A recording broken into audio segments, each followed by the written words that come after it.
set. A perfect night for an A.J. Burnett camouflage bobblehead night, because A.J. Burnett will be throwing out that first pitch for the Pirates as they get set to take on the Astros. Enjoy the ball game.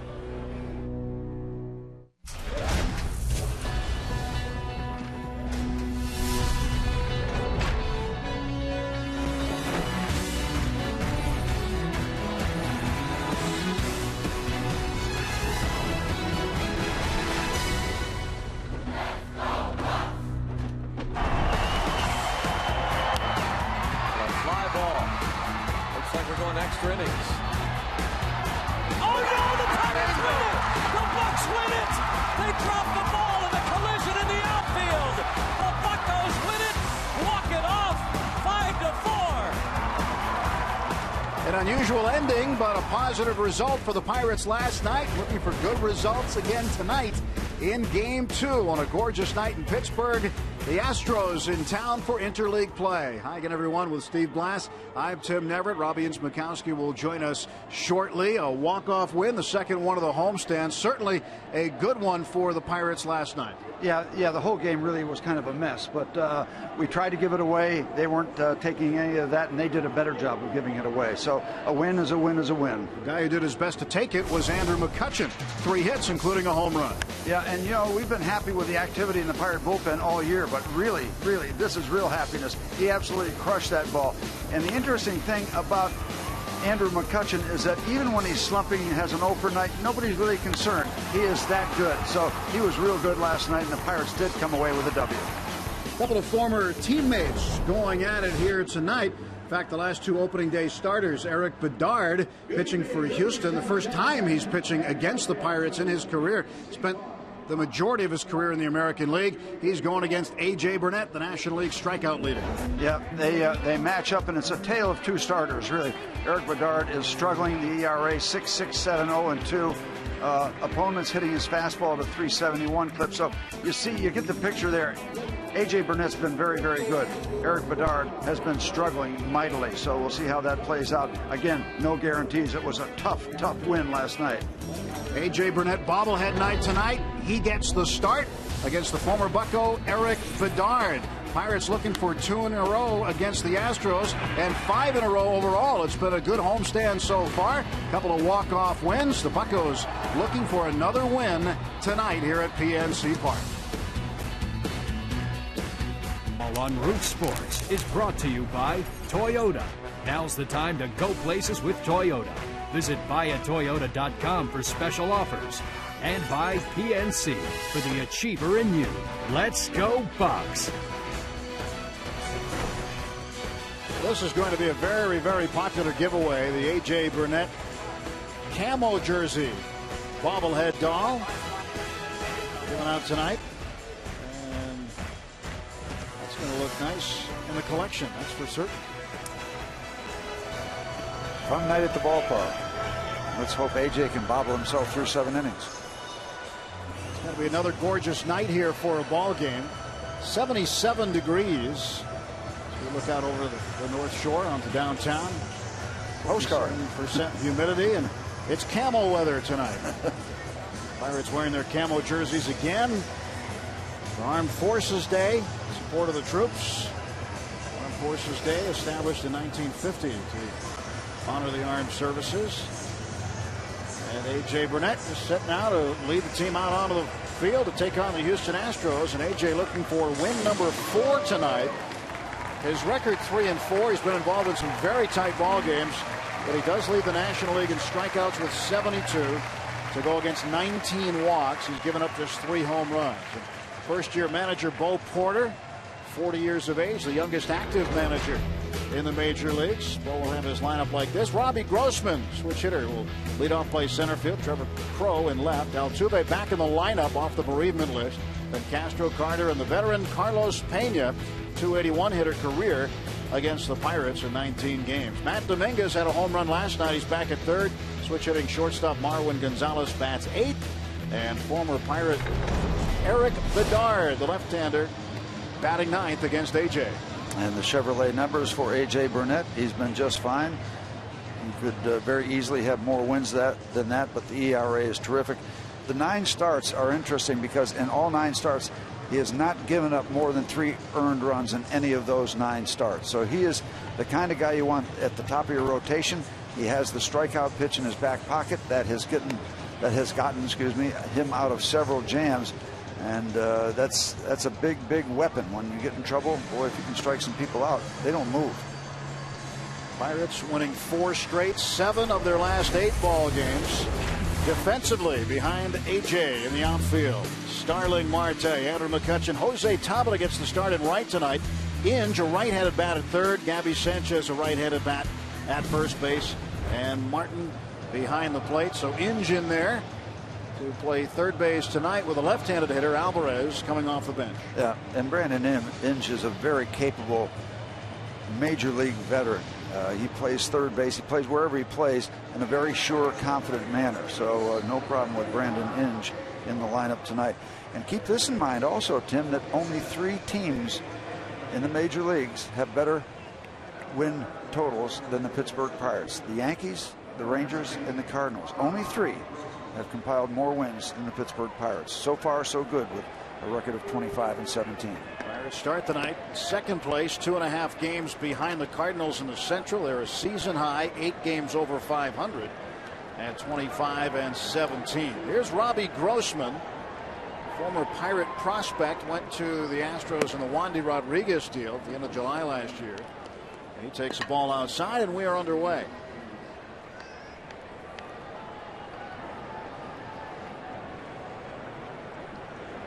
AJ checking his spikes. He'll need to get some of the clay out of there. Career start number 12 against the Houston Astros. 4-5, his 1-loss total in the first 11. 1-0 the count. Here's the pitch from Burnett. And Grossman will take a strike.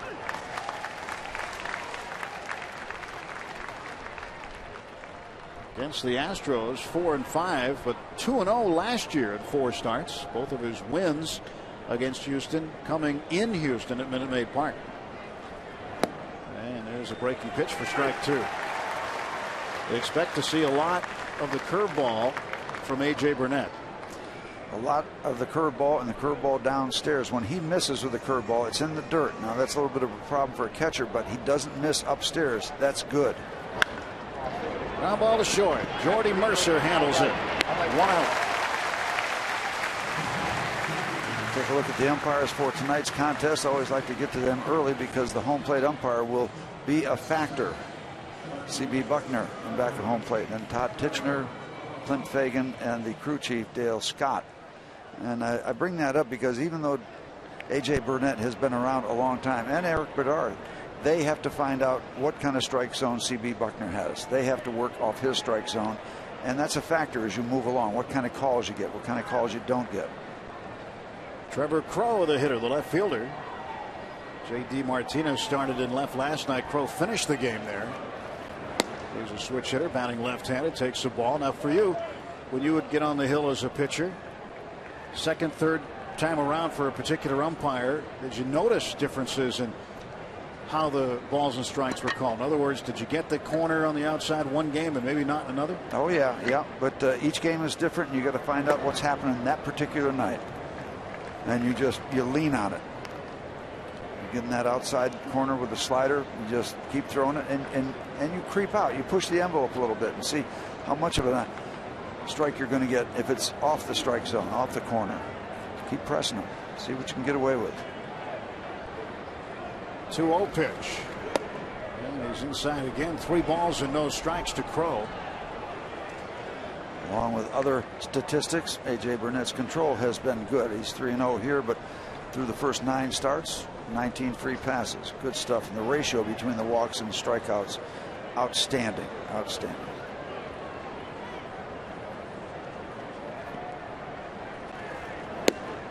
It's a strike in on him. So 3-1 now to Crow. Crow hitting .250, a homer, 2 runs batted in. First year in the American League for the Houston Astros after playing the Pirates as a National League opponent for 51 years.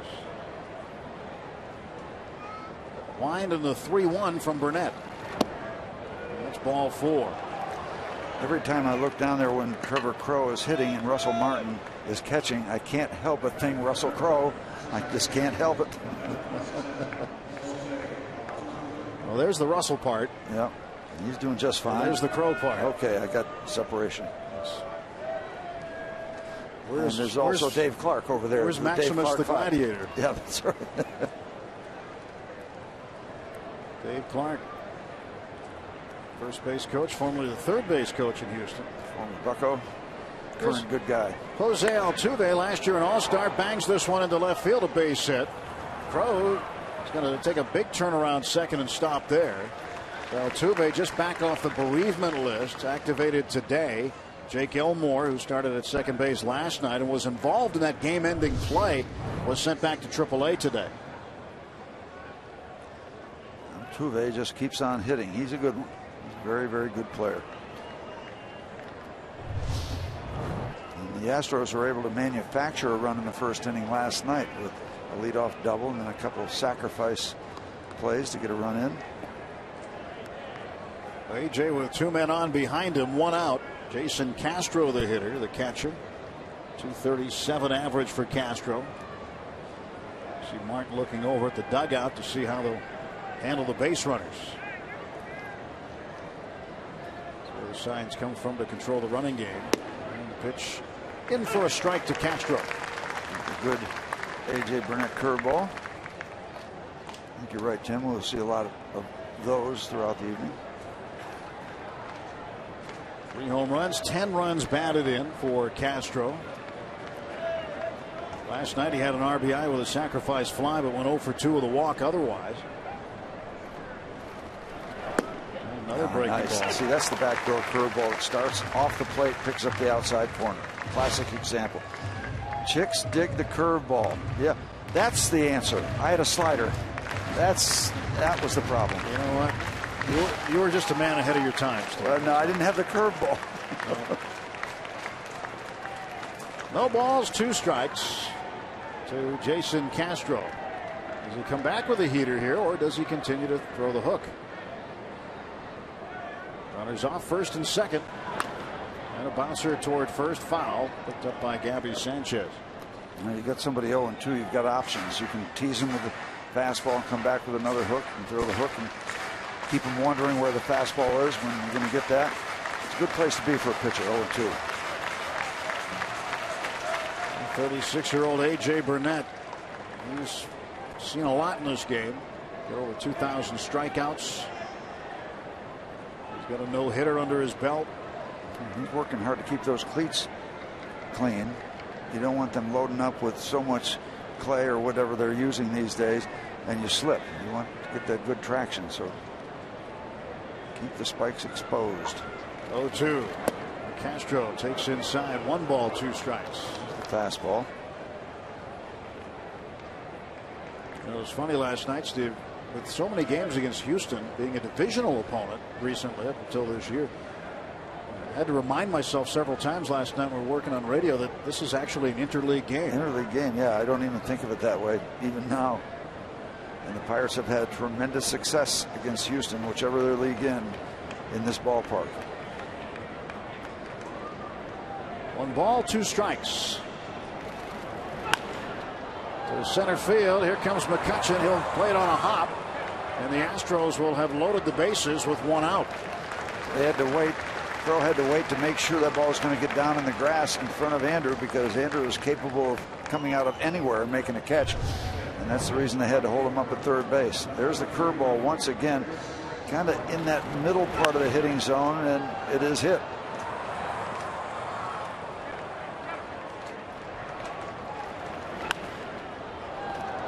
Yeah, he's got to wait. And Dave Tremblay will hold him up at third. The Astros set up shop. Chris Carter, the right fielder. And how many times have we seen AJ extract himself out of these kind of situations? It can't happen all the time, nor does it happen all the time, but we have seen a lot of that from him. Carter's grounded into a pair of double plays so far this season. He takes a strike. Carter was not the right fielder involved in the game-ending play last night. He was lifted as part of a double switch earlier. Actually, a pinch running for him was Jimmy Paredes, and Paredes was the one that came in and bumped into Jake Elmore. Knocked the ball free, allowed Snyder to score the game-winning run with 2 outs in the bottom of the 9th. And a swing and a miss. That's strike 2. And the right fielder is pronounced guilty in that. You've got to call, you've got to take charge of that ball. That ball was quite a ways out in back of the infield. You got to take charge. All you got to do is holler. Second baseman peels away, and you got a very routine catch. That's on the right fielder. 0-2 to Carter. Bases loaded. Here's the pitch. Struck him out with the hook. And there's what we're talking about. You're in a jam. Bases loaded, 1 out, and you've got that strikeout pitch in your back pocket. It can be the curve, as it is here, or the fastball. That's downstairs. And that's a pitch you can't afford to take because you might get called out on it. So you wind up swinging at a pitcher's pitch, and you're out of there. Big strikeout there. 2 down. And here is Carlos Pena. He's been around. He's been with the Detroit Tigers, Oakland Athletics, Tampa Bay Rays, all-time home runs leader with the Rays. Very dangerous. This guy's got a lot of power, and he thrives on mistakes like the big boys do. Saw him with the Cubs before he went back to the Rays, and now here with the Astros. And Russell Martin wants to make sure he and AJ are on the same page. 2 men out, bases full, top of the 1st inning. And when you see a little bounce in a pitcher's step when he comes down to talk to the catcher, that's a guy who is very anxious to hear what the catcher has to say. They're both veterans. And AJ, the minute that Russell came out from the back of home plate, a little bounce down off the mound. I'm very, very anxious to hear what you have to say. Glad you're here. Nice of you to stop by. See if it was a good meeting. Strike 2, Pena. And Pena took the curveball, and he's out in front 0-1, but you might want to get that curveball downstairs a little bit because the base hit that Castro got was a hook in about that same neighborhood.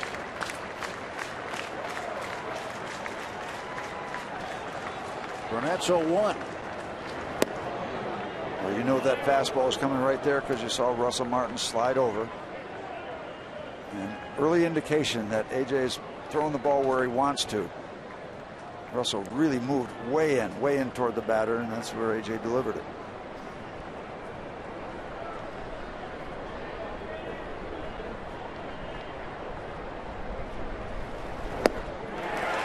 Strike 2 of Pena. 1 ball, 2 strikes.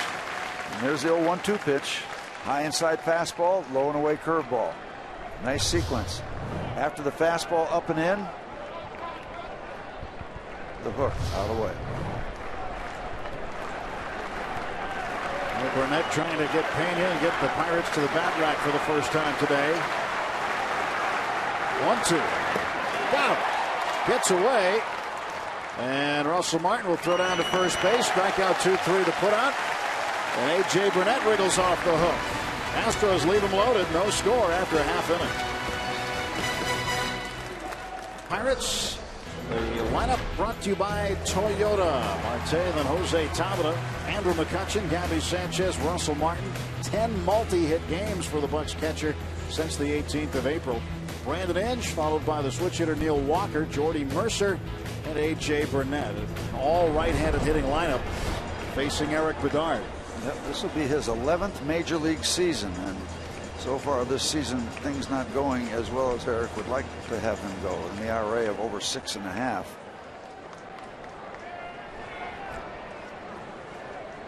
.63 major league wins, 66 losses. He has never faced his former team until tonight.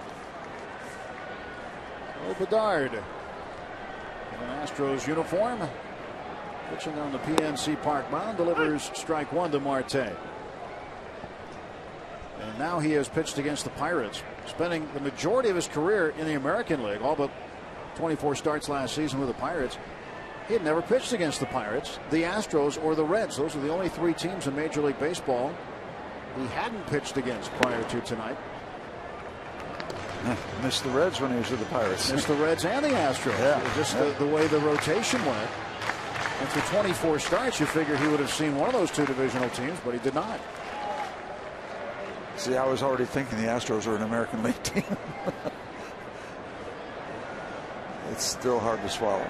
There's the 1-1 to Marte. He takes the curveball for a strike. And that's a pitch that Eric leans on when he's successful. It's a good hook. This guy won 15 games for the Orioles in 2006, 13 the next year. So he knows what it's like to win, knows how to win. 1 ball and 2 strikes. Bedard getting set to pitch to Marte. He struck him out. Chasing the pitch way up and away out of the strike zone. Well, Bedard gets the first strikeout of a Pirate tonight. Range resources hardly able to contain that last pitch, let alone get in the grip.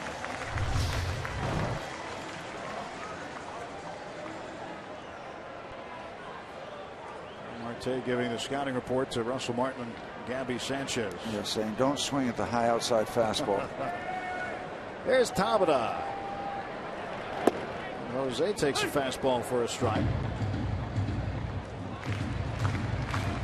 And Bedard would like to get that strike all night long. 282 for Jose, a pair of home runs, 6 runs batted in. He's been swinging a good bat lately, especially coming off that road trip in New York. 0-1 pitch. It's up high, 1 ball and 1 strike. Bedard returned to the Astros rotation. He actually had been in the bullpen. He picked up a save on opening day against the Texas Rangers. Went a little bit over 3 innings and picked up a save. And a season opening win. But then had a bizarre start after that. After that, his first start, the Astros won 16-9 at Seattle, and he only gave up 1 hit in 4 runs, but didn't stay around long enough to get the W. And his team, maybe they scored all of the runs late, but still 4 innings, 1 hit. There has to be a story behind that. I don't know what it is, but when you win 16-9, you usually want to hang around. Yeah, you think so, especially when you're pitching so well. 1 hit and no runs through 4, and of course there's always the injury issue also. 1 out, base is empty. Pitch 6 days later. There's the 2-1 pitch to Jose. And Tabata pops it up right side. Altuve calling for it. Second baseman under it. 2 gone. And they get that one. He looked around to see where Carter was. He said, I have it. See the arms waving? Yep, wait, stay away. About the same area of the field that Russell Martin's pop-up went in last night. And a different cast of characters were involved. Jake Elmore, the second baseman. Jimmy Paredes, the right fielder, bumping into one another. First time since 2009 that a game ended with a drop fly ball. June 12th, the Mets and Yankees were playing, and the Mets second baseman Luis Castillo did it. Dropped one on Alex Rodriguez, and Pryor's not going to get this one. Off the wall it goes, and McCutchen in with a 2-out double. And if they want to play a shift against Andrew McCutchen to pull the ball, I'd get them a different memo. Andrew's all over the place where he hits the ball. One thing we're seeing, Steve, is the temperature on Andrew's bat going up. Yeah, there's no concern about him. And he's got an interesting sequence. The bat is resting right on the shoulder till the pitch is delivered. And then he raises it up and he's ready to go. He can tear around the bag, can he? Yeah, you don't break your ankles stepping on the top. You see, the AGH cam shows everything. Double number 11 for Kutch. 2 outs, and here's Gabby Sanchez batting in the cleanup spot tonight. Delivers a strike.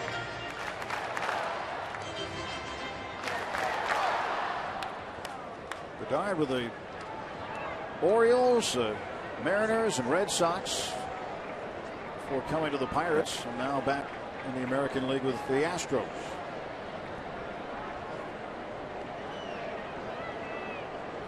Oh, 1 to Sanchez. And he rubs this one down the left field line and deep. Back it goes. It's off the wall. Pitch around third. He will score into second with a run-scoring double as Gabby Sanchez. Pirates a 1-0 lead. Back-to-back doubles with 2 outs. Two-out offense. You love it. There's the fastball. We told you that major league hitters are going to kill that fastball, and they have at a 371 plus clip against Eric Bedard. You cannot throw the fastball up there against big league hitters unless you've got a lot more steam on it. Sanchez, RBI number 17, double number 6. And here is Russell Martin, the last man to bat in last night's game.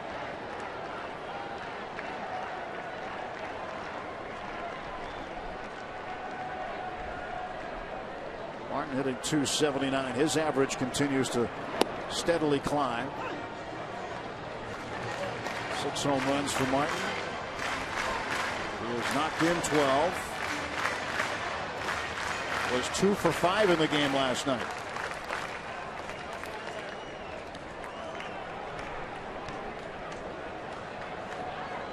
Sanchez at second base, 2 outs.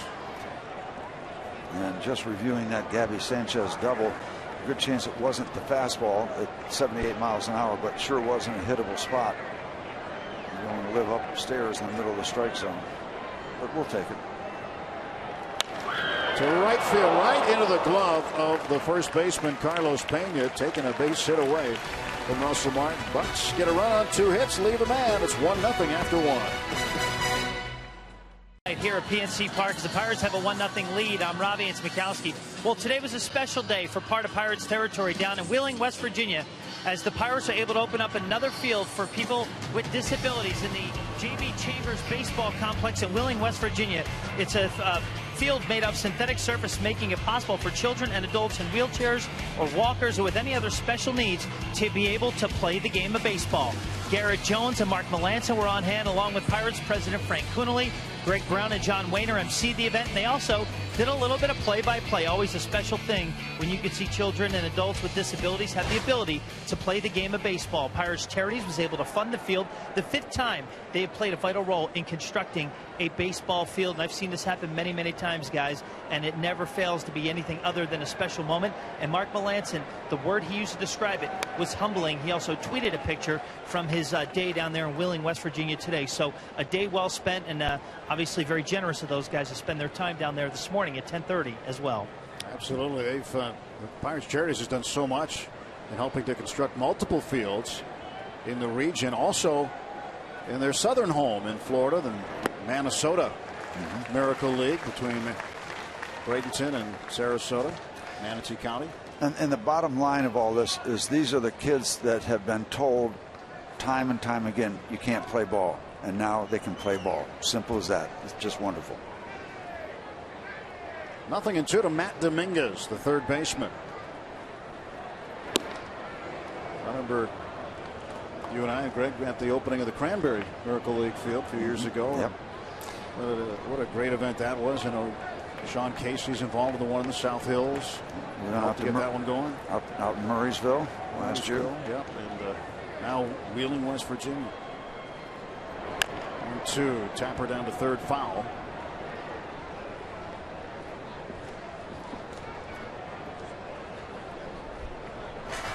One ball, 2 strikes to Dominguez. Dominguez had a home run in the 5th inning last night. It was a solo shot, his 3rd of the year.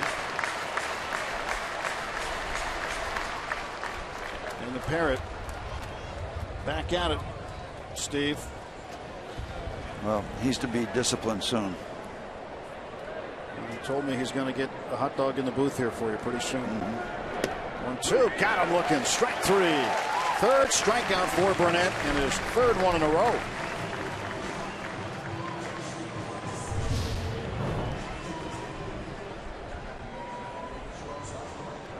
And there's the pitch that Eric Bedard got a call strike on. And again, you look at what the umpire is going to do for you or not do for you. Tonight's Barrel Automotive League leaders stat. The teams that struck out the most in MLB history, the Astros on pace to be that team. Diamondbacks, Braves, Nationals, Brewers right behind him. Barrel Automotive were driven to be better. Switch hitting shortstop Marwin Gonzalez will take strike one. I don't think the veteran battery of Burnett and Martin will forget that they got that call. That high outside fastball on the first base side of home plate. They will come back to that. Russell wants this way in. And that can either be closer and get a call strike, or it can be a purpose pitch to set something else up. And don't just assume because you miss in there that you're not going to stay in there, because the batter always seems to think that if you're in there once, you're going to go back out. Sometimes you just go back in. They're not going to do it here. Well, yeah, they are, but not by design, as Russell set up a little differently on that one.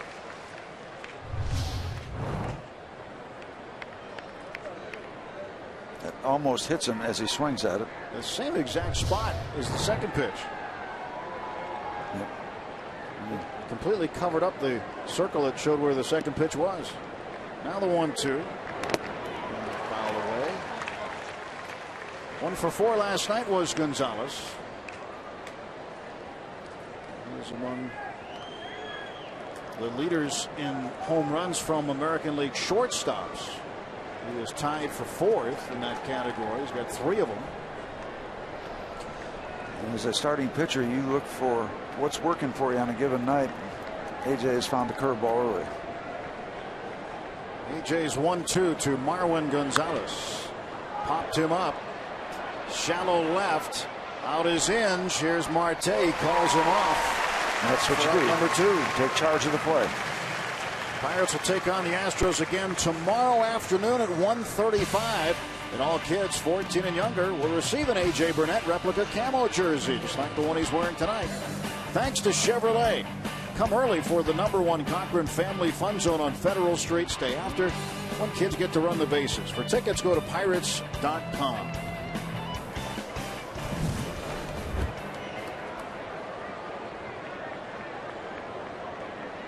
He's got the real one on, and tomorrow the kids 14 and under can get the replica. Remember, Kutch's crew probably pretty happy with the double and run scored by Kutch in the first inning. 1-0 Pirates, top of the second. Andrew McCutchen started to heat up. Remember, it was June and July of last season where he was hotter than anybody in baseball. And we're getting closer to June now, this being the 18th of May. Maybe he'll start doing it again. 3 for 5 last night, a home run, a double, a base hit. Started out with a double here tonight. 1-1 to Eric Bedard, and he grounds it to the left side. Mercer drops it, throws on to first, and gets Bedard. 3 up and 3 down in the Astros half of the second. All on Root Sports is brought to you by Barrel Automotive. We're driven to be better. And by Day Automotive. We're going to make your day. Let's go Bucks. Here's our Day Automotive this day in Pirates history. 1968, Bill Mazeroski played in his 392nd straight game, setting a National League record for consecutive games played by a second baseman. Matty Alou had 3 hits. Roberto Clemente doubled and homered. But the Pirates lost the game 8-3. Jim Bunning took the loss for the Bucks, gave up 4 runs.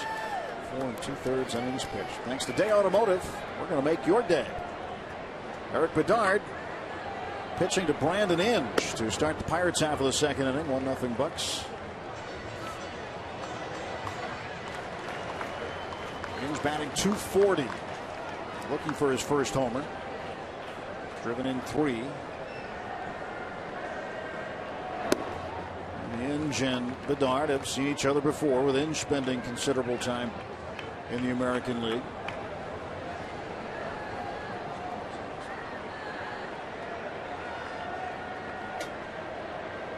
.2-0 pitch. Popped up. Hanging the first baseman will give way to Altuve, and the second baseman makes the catch for the out. Interesting that you mentioned this day in Pirate history. Matty Lou getting 3 base hits. Matty Lou's son was in the ballpark 3 or 4 days ago, checking out a picture of the '66 Pirates. Where's my dad? I had a chance to talk with him. You mentioned late Matty Lou. batting champion. I think in 60, right in that range, 67, 68, 66. Neil Walker batting right-handed against Bedard, takes a strike. You played with some pretty good players, dude. Yeah, it's pretty neat when you can play in front of a batting champion, and Clemente in right, Maz at second, Stargell at first, those kind of things. Robertson.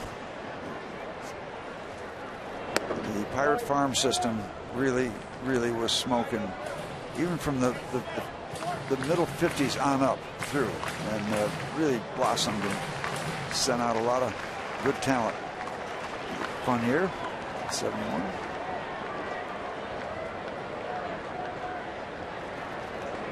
Walker looks at the 1-1 for a strike. It's 1-2. Young Bucko fan, Natalie attired. Look that for a bib. You have that same bib? No, I got that binky though. Oh. I'm just not even going to ask. Here's the 1-2. Walker to right field, foul. We could use that up If you don't have your own we could use that up here some nights for you. If you don't got your binky, you got nothing. And if you had one of those up here right now, we'd use it for you. Well, you've tried to give me a pacifier before, but usually it's in liquid form. Well, we used the button here the other night. We got it stuck for you so you couldn't say anything. That was by design too, I know. And there's certain indicators. The talkback button wouldn't work, so that took me off the air. My earpiece doesn't work anymore. Somebody fooled around with that, so that falls off, and nobody can this hear right me. Here, this thing that's not supposed to show on TV. That I have right here. That's my binky cord. 2-2 to Walker. As Bedard winds. And that's inside. Count is forward, 3-2. Eric Bedard spends the offseason at home near Ottawa. And speaks French fluently. Speaks French during the entire offseason. Told me he goes through a small adjustment period. Then he thinks and speaks in French the entire offseason. And he's really not in any particular rush to turn the baseball loose to home plate. He's just checking out the upper deck right now, I think. See what's going on.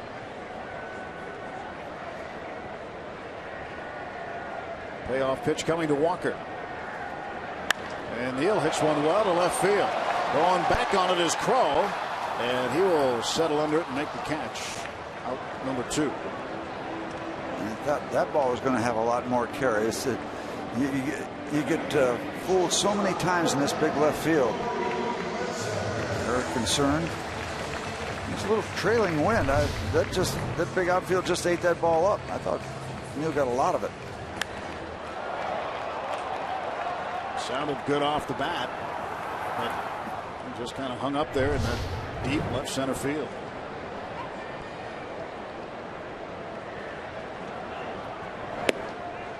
Jordy Mercer behind 0-1. Mercer, 250 hitter. He's got 3 home runs, hit 2 in one game against the New York Mets on the recently completed road trip. Mets were beaten at Wrigley Field 8-2. Cubbies over New York today.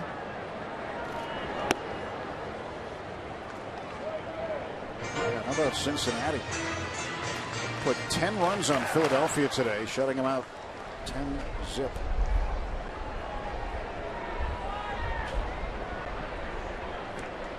One-0 Pirates, bottom of the second inning. No need for Aroldis Chapman in that game. Closer for the Reds. Mercer takes inside. It's 2-1. Cardinals and Brewers underway in St. Louis. No score there. The guys involved in this one, Neil Walker and A.J. Burnett tonight. Bronson Arroyo delivering that gem for Cincinnati, former Bucko, beating the Phils 10-0.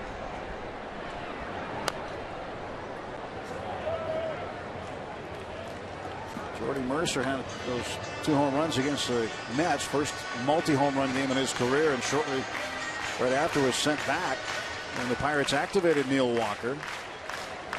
And then brought back just a couple of days later from AAA when John McDonald went on the disabled list. McDonald with a back issue and also an elbow issue that had flared up on it at the same time. 2-2. Count is full. 3 balls and 2 strikes.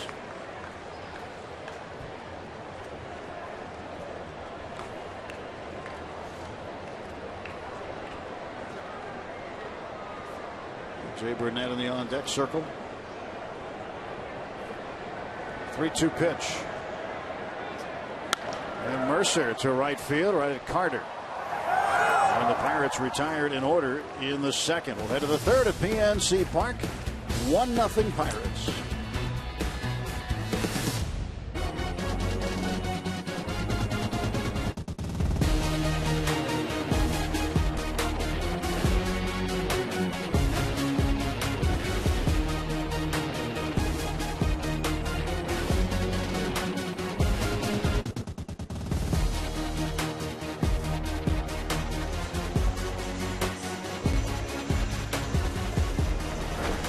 More great pictures from the AGH cam. The bad Neil is Chris Neil from the Ottawa Senators. Of course, you know who the good Neil is. Neil Walker.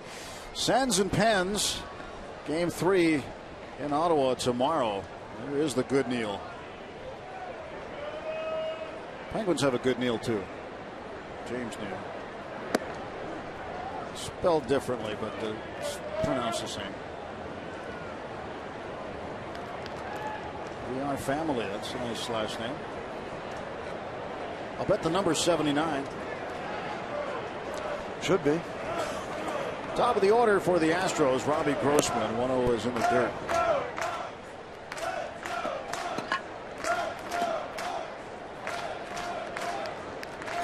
Grossman grounded out to Mercer at short in the first inning.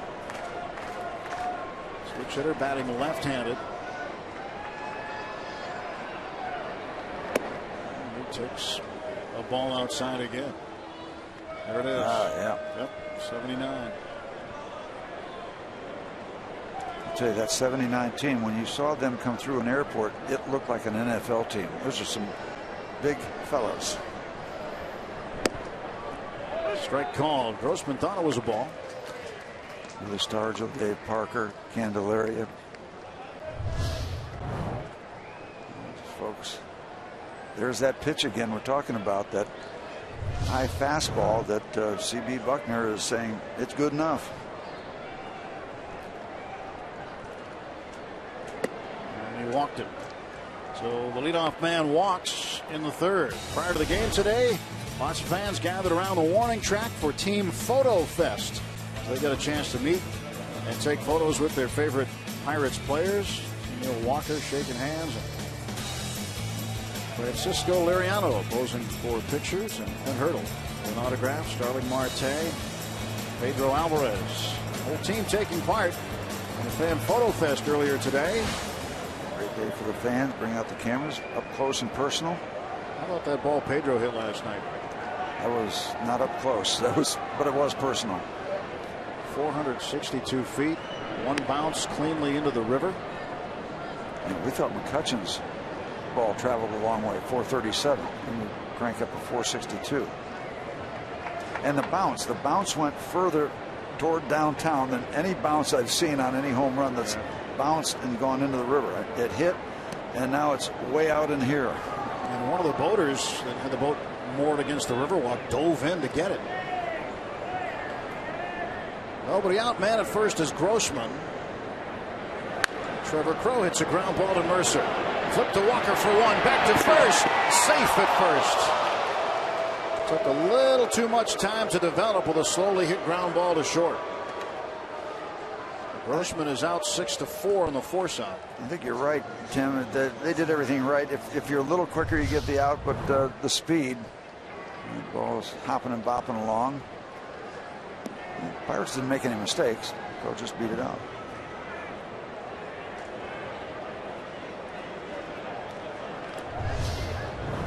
One out, runner at first.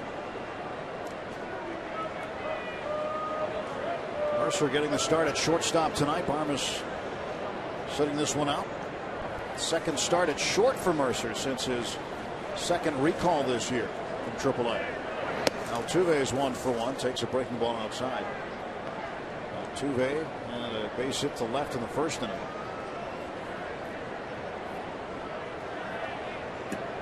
One ball and no strikes to Altuve. Gotta wonder if Bo Porter's going to start sending his runners. It's a 1-0 game. AJ with a slow move to the plate. Teams will try to run against him, as the Brewers did his last time out. And Russell Martin behind the plate. Martin leading baseball in runners thrown out with 10.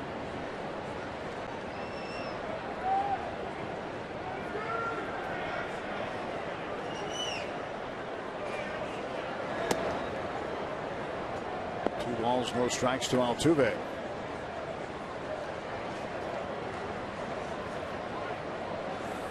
Altuve. 5'5", they say. 5 foot 5 inches. He's a lot of ball player in a small package. All he does is hit. That's what got him to the big leagues. And a ground ball to short. Mercer to Walker. Take 2. They got 2. Inning-ending double play. 6-4-3. Pirates coming to bat in the third when we return. Up 1-0. Brought to you by Yellowwood. And who brought it last night? Pedro Alvarez. El Toro struck again. In the 8th inning, a 2-run shot, his 7th homer. Estimated 462 feet. You can't reach it. Let the diver get it. I thought he was going to get him with that hook that you haul the fish in. The gaffer's hook right there. A.J. Burnett will lead off, and he'll take ball 1. But if you're hanging around on the Allegheny River on a kayak, you might get a ball. You never know. We've had 2 river balls in 2 days. Travis Snyder with one 2 games ago. You're not going to get one from A.J., and that's it. Probably not going to get one. He does have 3 career home runs, but I don't know if he's going to hit one in the Allegheny. 1-1. Jay goes in that direction. Check Twitter at Root Sports Pit. #BucksBooth. How about this guy? Jay Vogel 23. Hey, we're out here waiting for a Bucko blast. Can you call on the phone from there? Is that how you do that? You call from the river? You don't call. Where's the wire? There's no wire. There's no wires anymore, Steve. Down on strikes goes A.J. Burnett. Number 2, bookends for Bedard. Struck out the man at the top and the man at the bottom. Those 2 can actually call each other, and they're not connected by wires. The two kayaking guys right there. Well, if you can hear us without wires, why isn't he waving? Might not be tuned into us. Might not have his, I guess television in the kayak. You could. Huh? Yeah. Back to the top of the order, Starling Marte. Takes a strike.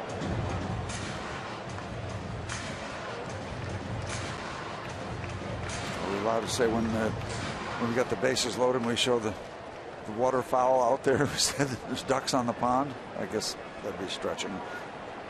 That's good. It's good stuff, though. Marte went after a high one. 0-2. No balls, 2 strikes to Starling. He struck out in the first inning swing. Faced one high and away. For Bedard, he'd probably try to go back there and induce another strikeout with an 0-2 pitch. A little room to work with.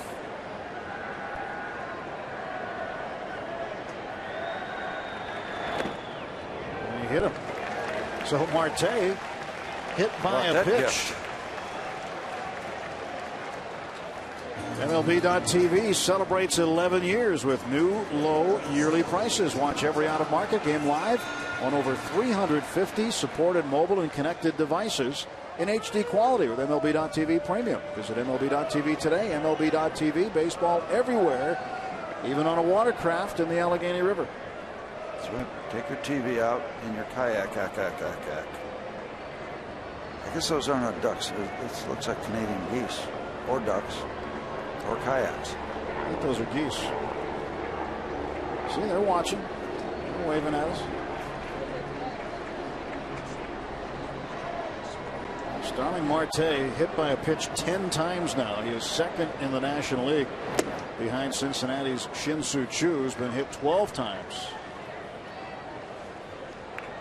The Pirates with a base runner to continue the third inning.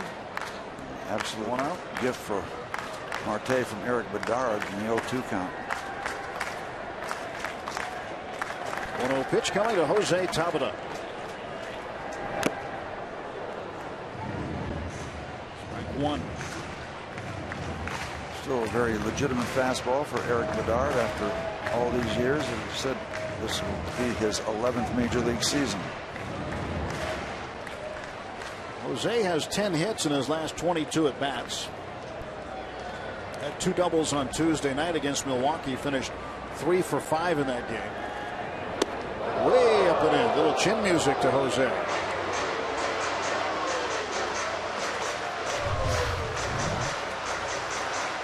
Up and in.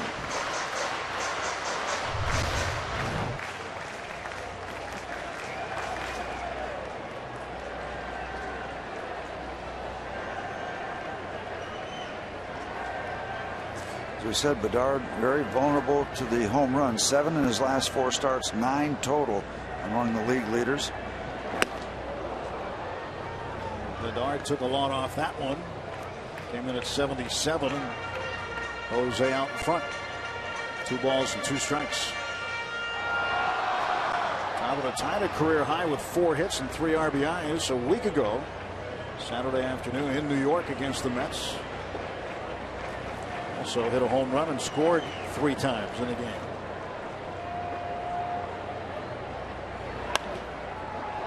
Up in the air to right field. That is twisting toward the seats and is in play. And Chris Carter, the right fielder, might have had a chance had he gone hard after it or not. He didn't seem like he was in any hurry to get over there.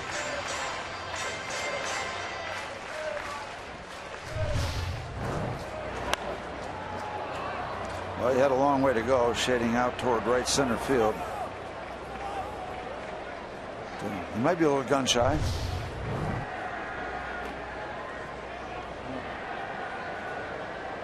You gotta go till you can't go anymore. 2-2 coming to Tabata. He struck him out.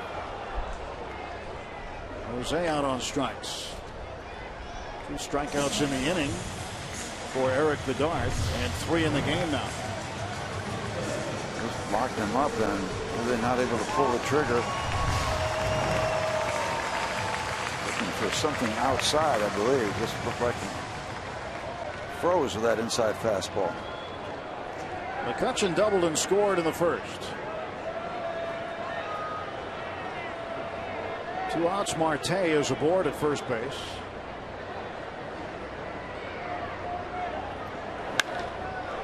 To center field and playable for Robbie Grossman. Pirates will leave a base runner after 3. Head of the 4th inning. Pirates with a 1-0 lead. Days at Pine Richland as he and his Rams battle future NFLer Paul Posluszny and the Hopewell Vikings in the 2002 Whitfield Finals. Hear the story retold by Walker, Posluszny, Matt Fontana, Craig Bocourt, Claire Altimus, and Kevin McCabe on Sunday Night Classics. Future Phenoms on Field. Tomorrow at 8 on Root Sports. That's going to be pretty neat. To turn back the clock a little bit. Neil had an opportunity, a couple of opportunities perhaps, to play college football. Pitt, Penn State, interested in him. Other schools, they want him to play tight end. Is that the official Pine Richland hat? That's it right there. Yep. Quite an athlete. Quite an athlete.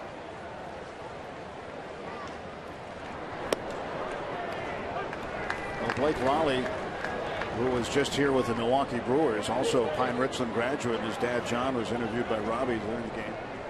One of the games early in the week. And Lally was a senior on the team in 2001 when Neil was a freshman. And he said, but he was not a freshman. He did not look like a freshman, didn't play like a freshman. He played like a senior when he was a freshman.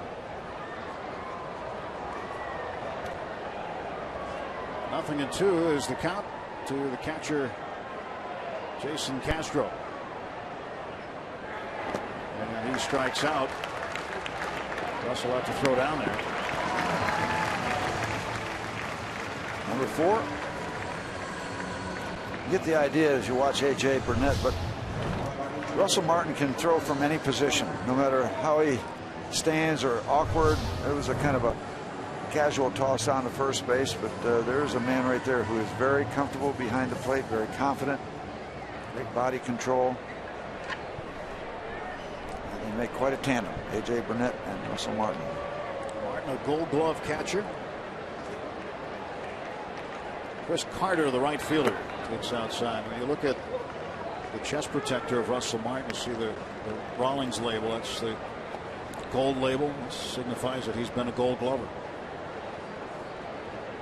Another guy you'll see with that pretty much every year is the Cardinals' Yadier Molina.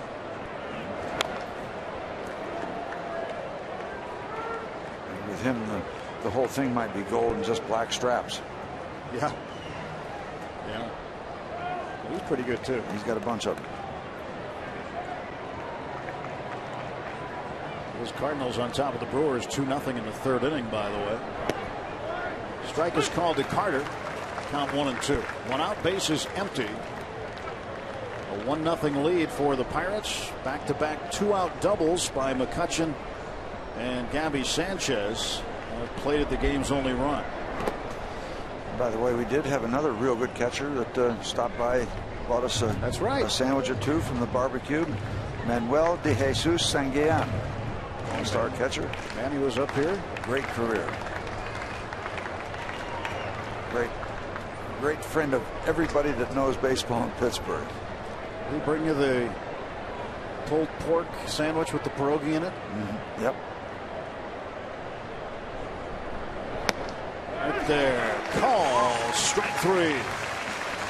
AJ has punched out the first 2 Astros here in the 4th.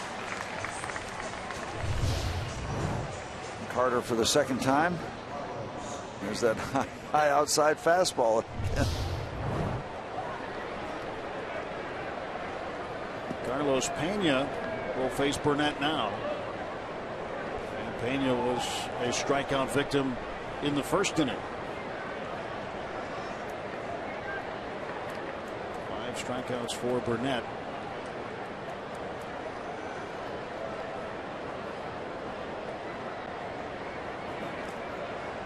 Got a mosquito around there, some kind of bee or bug or something. Shut things down and reset. That seems to be the only real thing that's bothering AJ right now.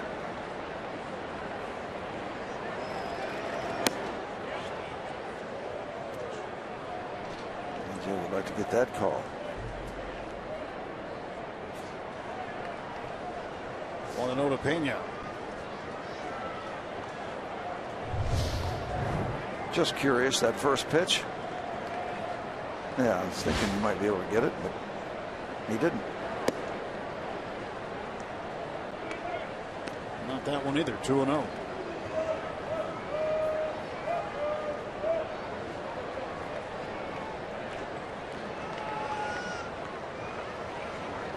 See Inge way off the line at 3rd. The shift on. Walker out in right field. A big cut in the miss as Pena was trying to put one in the river.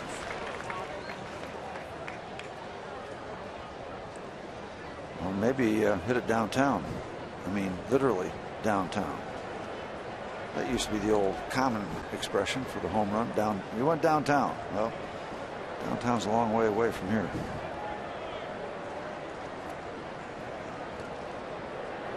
Two 1 misses, 3 balls and a strike.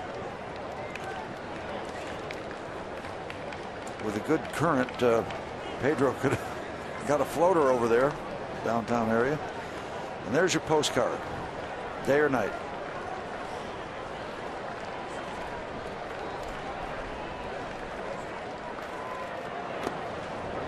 Carlos Pena draws the 2-out walk. And the tying run is aboard for Houston. This will bring up Dominguez. Dominguez struck out looking to start the second inning. Dominguez has pretty much established himself now as the everyday third baseman for the Astros. He's just 23, out of Van Nuys, California.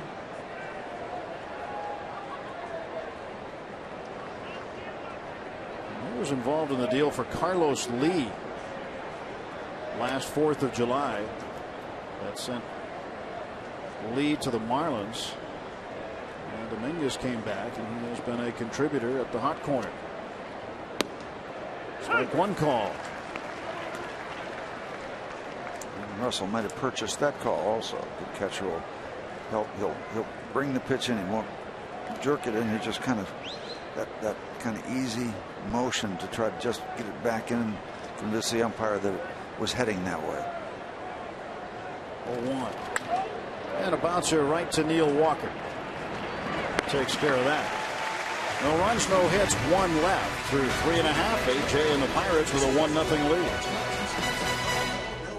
lead. AGH Sports Medicine injury update. Jeff Karstens making a rehab start tonight with Altoona. 4 innings, 2 hits, 2 runs, none of them earned.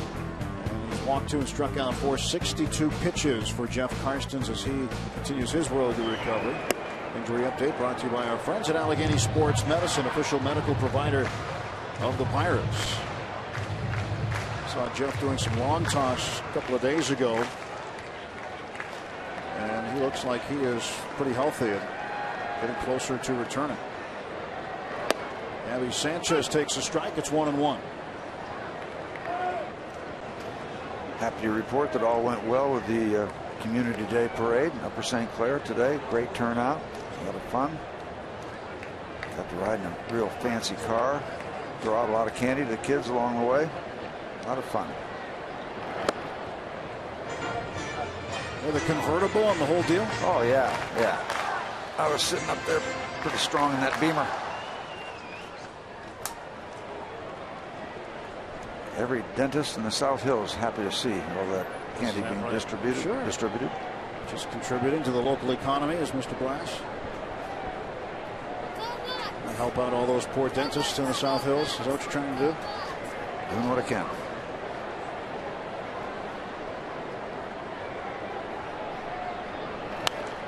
Abby fouls this one back. 2 balls and 2 strikes. I've been supporting one out there for 42 years. Dr. John Haskell. He's been good to our family. John and John Jr. All the folks in his office. We're not supposed to say hello to people like that and do those kind of salutations, but I just made a mistake. Yes, they do a great job. Hey, put your hand out. We're going to snap it. 2-2 to Gabby.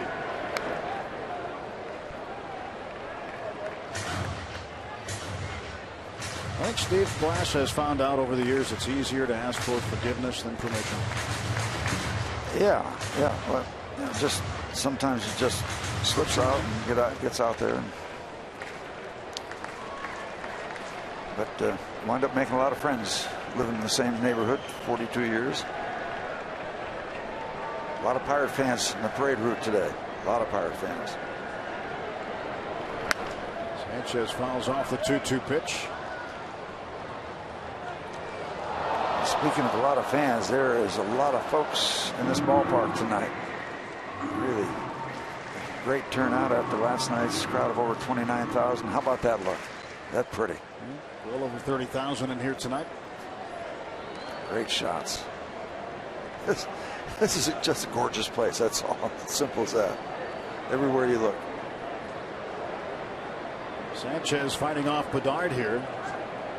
2 balls and 2 strikes to count. Nobody on, nobody out. Pirates batting in their half of the 4th inning, leading at 1-0. Oh, you get, that's the whole deal right there.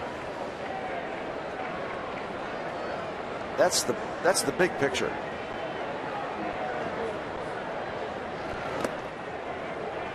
I think you can see everybody in the ballpark out of that camera lens.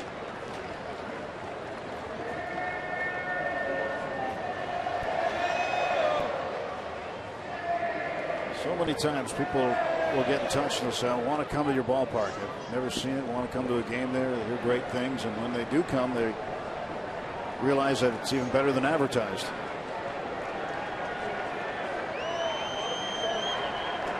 Payoff pitch from Bedard to Gabby Sanchez. And Gabby chops it right back to Bedard. 1 out. There's nothing hurried for Eric. Just takes that ball very calmly. Just toss over to first base.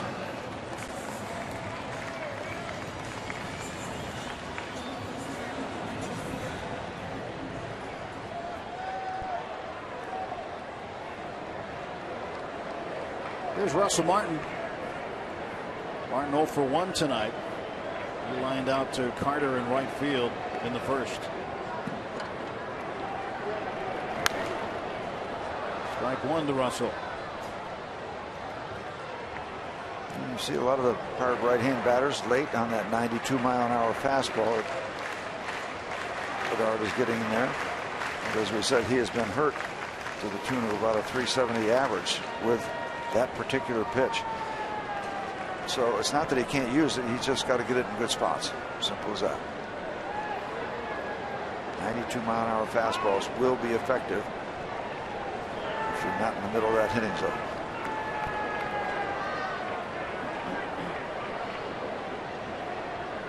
Bedard peeking in at Castro's got his sign.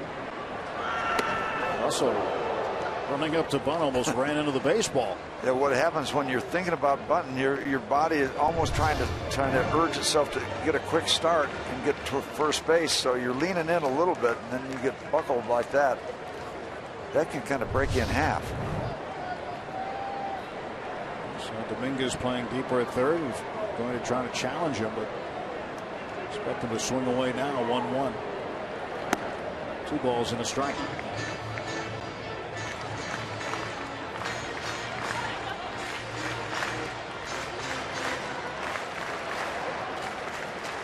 Pirates and Astros, game 2 of a 3-game weekend set, right in the middle of a long homestand. Pirates took 3 of 4 from the Brewers. Took the first one from the Astros last night, so they won 4 of 5 on the homestand. Did they take it or receive it? They were gracious in receiving the gift last night, but got the win. 3-2, and then after the series finale tomorrow, Clint Hurdle's troops will get a day off on Monday, and then Tuesday, Wednesday night, Thursday afternoon, Pedro and the boys will take on the Chicago Cubs right here at PNC Park. I think we're scheduled to see Mr. Samardzija in one of those games. 3-2. Foul off. Matt Garza is going to come off the disabled list for the Cubs and is expected to start the first game Tuesday.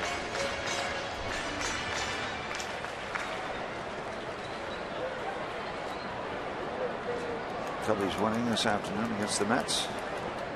Brandon Inge on deck. 1 out, bases empty. 3-2 pitch coming to Russell Martin from Eric Bedard.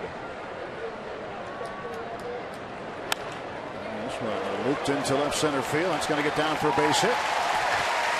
You know, at some point, teams are going to put both a left fielder and center fielder in left center field against Russell Martin. I don't know if there's a spray chart, what they call a spray chart, for where most of his hits go, but I remember a lot of them right in that direction, whether they're smoked and out toward the bullpens or short, but he's landed a lot of baseballs in left center field. Left and center, the majority of them, only 5 to right. And see, what they don't give us in this day of statistics, what about left center and right center? Come on, let's get, if we're going to do this thing, let's do it right. I don't know if anybody ever thought of that, Steve. Yeah, come on. Jeez, you're just a pioneer.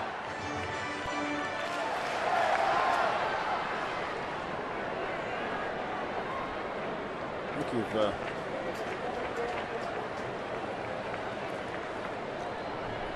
no balls and 1 strike to Inge. A slow roller to second base. Altuve to Martin. Martin the roll slide.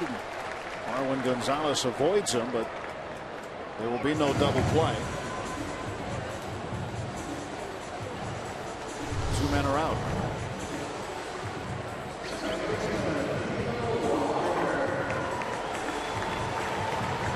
Arn went way out to get Gonzalez here. That'll make sure there's no double play.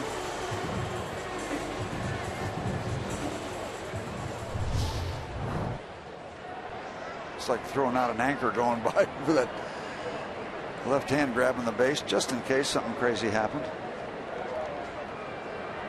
That's the way he plays the game. He's got a little edge. He got a lot of edge, and that's a good thing. Play hard all the time. That's what he does. Neil Walker, switch hitter, batting right-handed. Takes ball 1 from Bedard.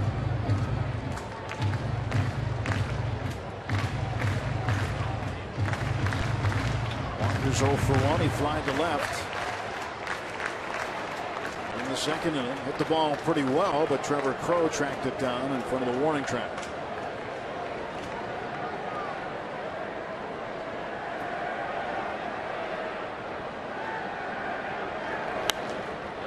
Time he pops it up, foul ground, and Pena underneath it. That will do it for the Pirates in the 4th. On to the 5th. Walker and the Pirates up 1-0. Very Batgirl for the Pirates, and now I am joined by Maria Heddleston, hanging out here with her husband Brian and her 2 kids, John and Nathan. You were part of the on-field ceremony before the game. You got a customized Pirates Batgirl jersey. What has this night been like for you, Maria? It's honestly been like a dream. The Pirates organization and Major League Baseball have treated us, my whole family. I mean, I have a 3-year-old and a 7-year-old sitting in these seats, getting the, autographs from McCutchen and getting to see the players on the field. It's a family experience that we are so grateful to have. And Andrew McCutchen, before the game, he autographed your jersey. And your son, John, right here. Hold that ball right there, John. In a moment, we're going to see his autographed baseball he got from Andrew McCutchen. What was that like, trying to hang out with the players there and hang out with Andrew McCutchen? They loved it. They loved it. They were so good. He autographed all of our shirts for us. And my little one, I think, was just in awe. He absolutely was in awe. But my 7-year-old, John, got to throw out the first pitch. And I think that's something he's going to have for life. That's a memory for life. And that's a fantastic thing. Enjoy your night today, Maria. Thank you so much. Thanks for having us. Yep. So Tim and Steve, and Maria's inspired a lot. She's battling stage 4 breast cancer and inspired others with her bravery during this fight, and having a special night here at the ballpark with her husband and 2 sons. Great to have her here. Great to have the whole family here. She's picking up a good fight.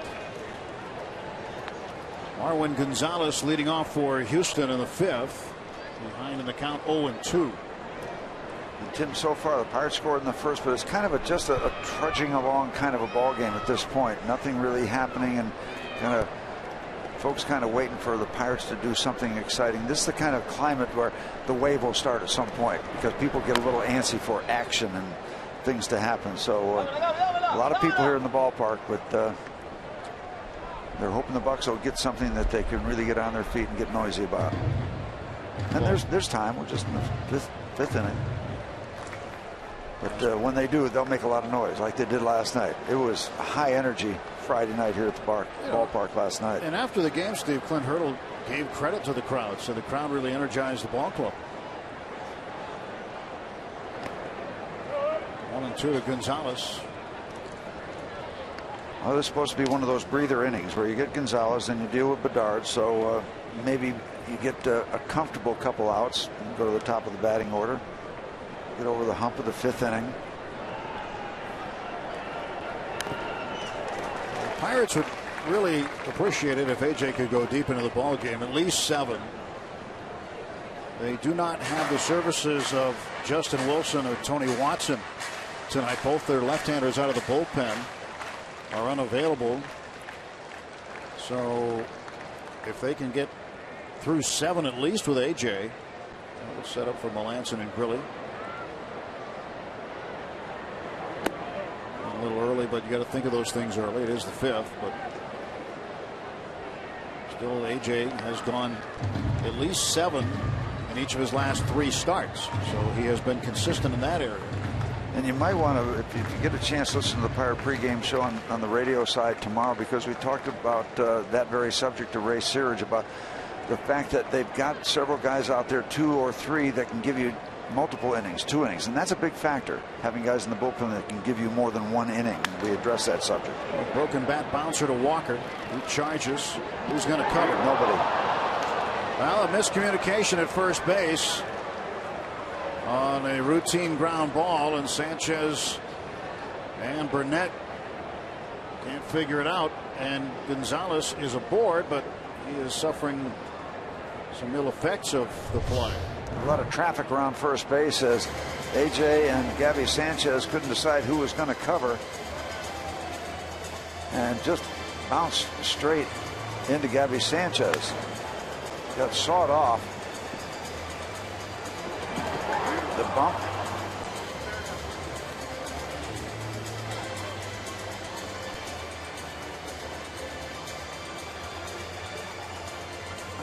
I don't really know where he got hurt, but they're looking at his jaw or face. Well, initially it looked like Gabby got the worst of it, but now Gonzalez seems to be in some discomfort. Gabby looks to be okay.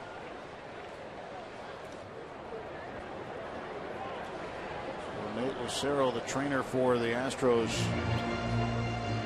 out there attending to Marwin Gonzalez. He's trying to shake out the cobwebs. Hurt his neck.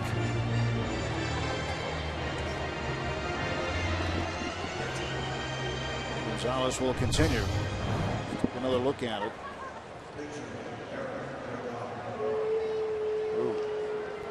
Left shoulder of Sanchez right to the head of Gonzalez. That'll do it. So that plan, that comfortable top of the 5th, doesn't start out that way. No, that's a base hit. Now Bedard trying to bunt.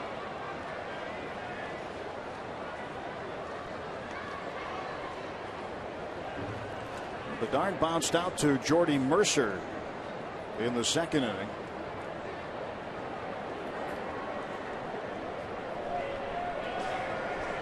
Mercer dropped the ball, had plenty of time to pick it up and throw to first. Bedard doesn't run the bases that well.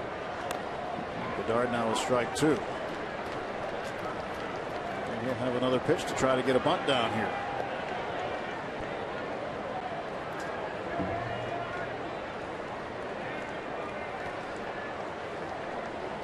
Last time he had a sacrifice bunt, it was on the 30th of July for the Pirates. He appeared in 24 games with the Bucks last year, went 7-14 before being released late in the season. He gets this one down. Martin goes to second, back to first, got him at first. Didn't get him at second. Yep. And it looked like just before he threw the ball, it looked like he looked and then decided not to, and then looked again and decided to. Talking about Russell Martin with his, picks the ball up. Well, there wasn't much of a hesitation. They don't get the out there, but well, it winds up being like a sacrifice. A lot of action for 90 feet. Sacrifice goes 2-6-4 with Walker covering at first base.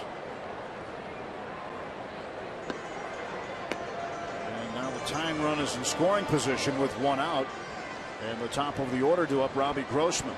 Grossman walked and has grounded out tonight.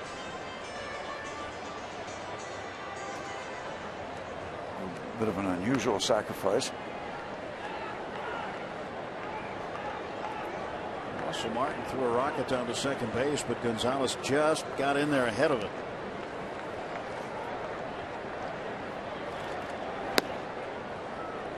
One ball to Grossman. Grossman hitting .205.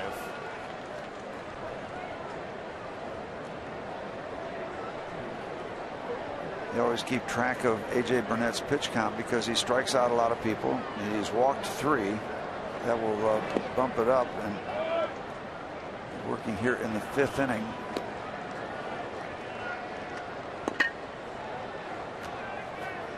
And you almost get the idea that AJ, if he wants to go 7, is going to probably have to tighten it up a little bit. But you look at his number of pitches in his 9 starts, he's no less than 96, and he's as many as 109. So he's still got a little wiggle room. Ground ball to the right. Walker gloves it. Throws out Grossman. Gonzalez advancing on the play from second to third. 2 men out. AJ now will have to face Trevor Crow. Crow has walked and reached on a fielder's choice. 0 for 1. Marwin Gonzalez. The tying run now 90 feet away.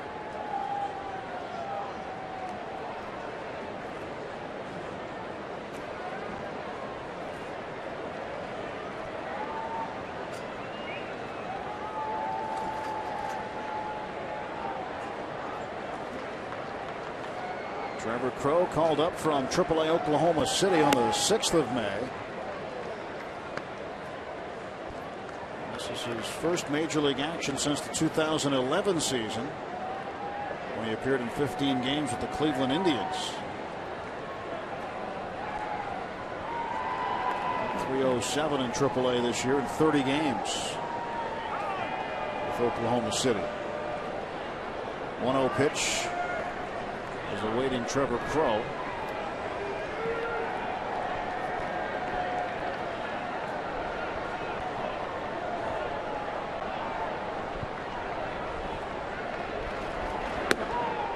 Two balls and no strikes. And if you had your druthers, you'd rather work seriously against Crow than Altuve, who waits in the on deck circle. Burnett falling behind Crow.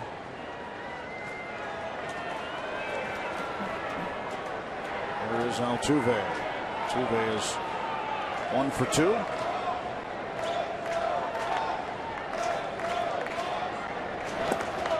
Good block by Russell Martin. And now it's 3 balls and no strikes. And that is an issue with AJ with a man at third base. He's got 5 wild pitches, and he loves to work downstairs, and that's a compliment, because when you miss where you're going, you'd rather miss downstairs than upstairs. A lot of upstairs misses get hit a long way.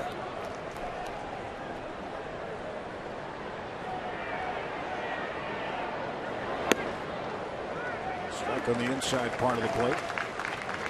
3-1, so AJ gets back in the count against Crow.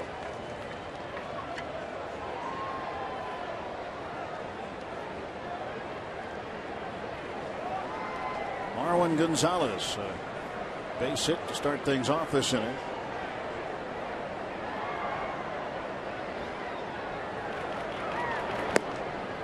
And another walk. It's 4. This one coming with 2 outs, and that will bring up Jose Altuve. Altuve bounced into an inning-ending 6-4-3 double play in the 3rd. Back in the 1st, he had a base hit. The Astros with a threat with the tying and go-ahead runs on base in the top of the 5th. They have not scored against Burnett, but he has pitched his way through some raindrops, through a lot of pitches, put up a 0 the hard way in the 1st inning. The bases were loaded, and he struck out 2 batters. Working hard again here in the 5th.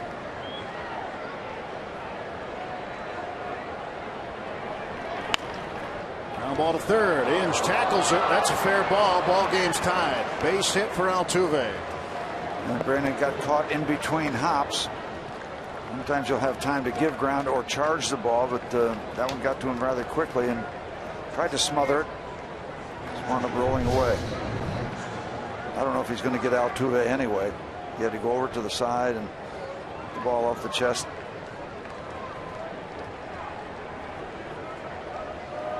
And take this one off the chest protector. He's catching days.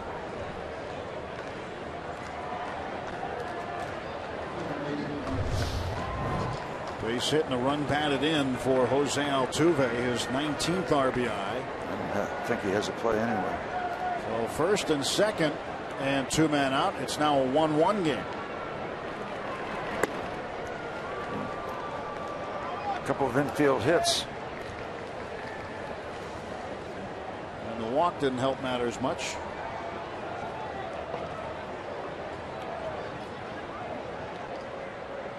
Jason Castro's 1 for 2.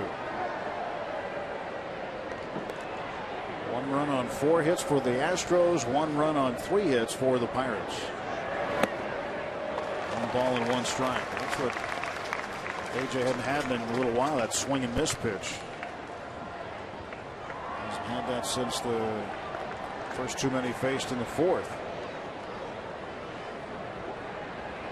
Struck out Castro last time up. He was the first guy he faced in the 4th, and he struck out Chris Carter right behind him.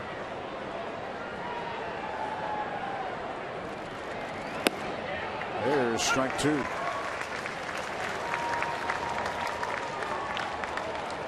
1-2 as AJ tries to limit the damage this inning.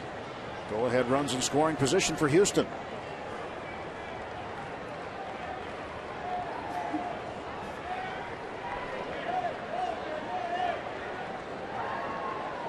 One ball, 2 strikes. Runners off first and second, and the pitch. He got him. And you have to go to third for an appeal, and Dale Scott rings him up for strike 3. A run scores on 2 hits, 2 men left. It's a 1-1 game. Mark Orsick, who passed away suddenly this morning, an accounting manager with the Pirates. He'd been a longtime employee. He is survived by his wife Susie and sons Aiden and Griffin.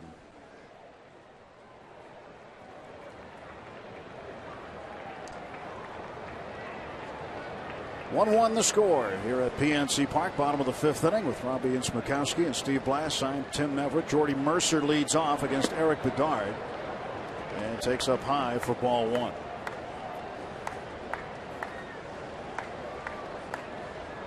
Mercer 0 for 1 tonight, fly to right field.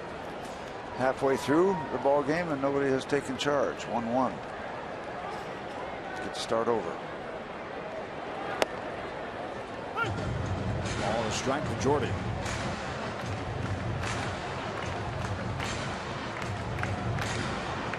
And Eric Bedard came to the Pirates.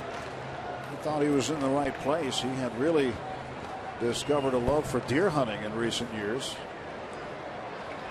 And that's one of the things he used to like to do, is go out and see where they were, track them down, take photos so he knew where to go back to. But he's really big into it now. And I remember telling him that the kids get a day off of school for the opening of deer hunting season. He didn't believe me. Yeah, Monday after Thanksgiving. There's a base hit up the middle, and Jordy Mercer is aboard. Leadoff single for the Pirates shortstop. That sets things up for AJ.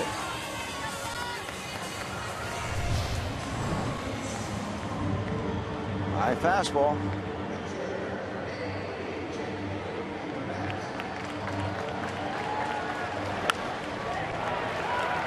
All jumped off the mound out into center field. Now the Astros discussing how we're going to defend the sacrifice bunt of A.J. Burnett. Burnett has sacrificed 3 times successfully and looking to do it again here. Wants to get Mercer into scoring position.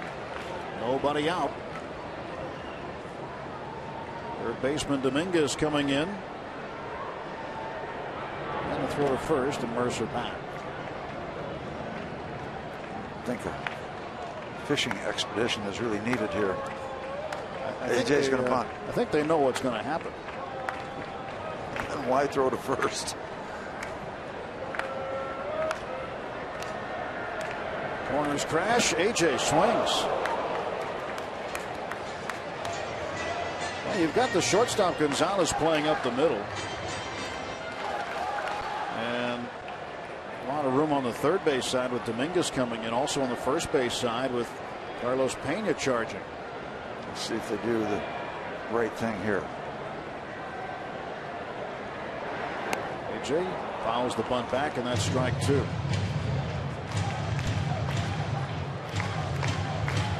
There are times perhaps where you want to give the pitcher every chance he can get to lay the bunt down, right? Yeah, especially when, AJ's 0 for 17. Then the thinking on the other side, if you can put the ball in play, then you've really messed up their assumption of the bunt. After that didn't work, they go right to it, and I would think that he's going to try to bunt it again. But who knows? Pena playing about 60 feet away from the plate. He decides to go back to first base. Yeah, well, as far as he goes away from Jordy, that's how far Jordy can get off first base. I mean, he can get out there with no threat of anybody doing anything as long as he keeps track of Pena. And that one taken low. Try maybe a little slug bunt. There's a mixed bag in there with everything. It looked a little bit like AJ was going to shorten up the bunt, then maybe even take a swing. Ended up taking it for ball 1-1-2. Bedard on the hill, nobody out. Mercer at first base. 1-1 the score. Hits are even at 4 apiece. And a ground ball to the right side. Could be 2. And it is. So a double play erases Mercer after the leadoff single. And now 2 outs and the bases are empty.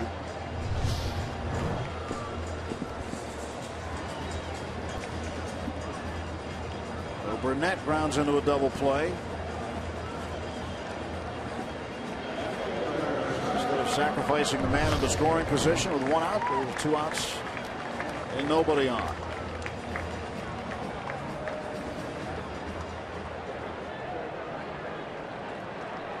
Starling Marte open for Partey tonight. He's 0 for 1, but hit by a pitch. And he takes a breaking ball for a strike.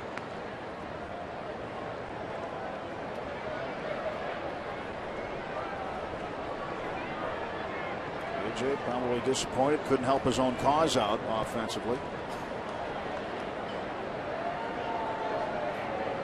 0-1 on the way. Marte pops a foul, and it's 0-2. Marte went down swinging in the first inning on a pitch that was high and away, well outside the strike zone that he chased. And in his last at bat, he was also 0-2 before Eric Bedard came inside on him and hit him. 10th time this year, Marte was hit by a pitch, second in the National League in that category. 0-2 fouled off. Fought that one right off the handle. Goes over the first base dugout.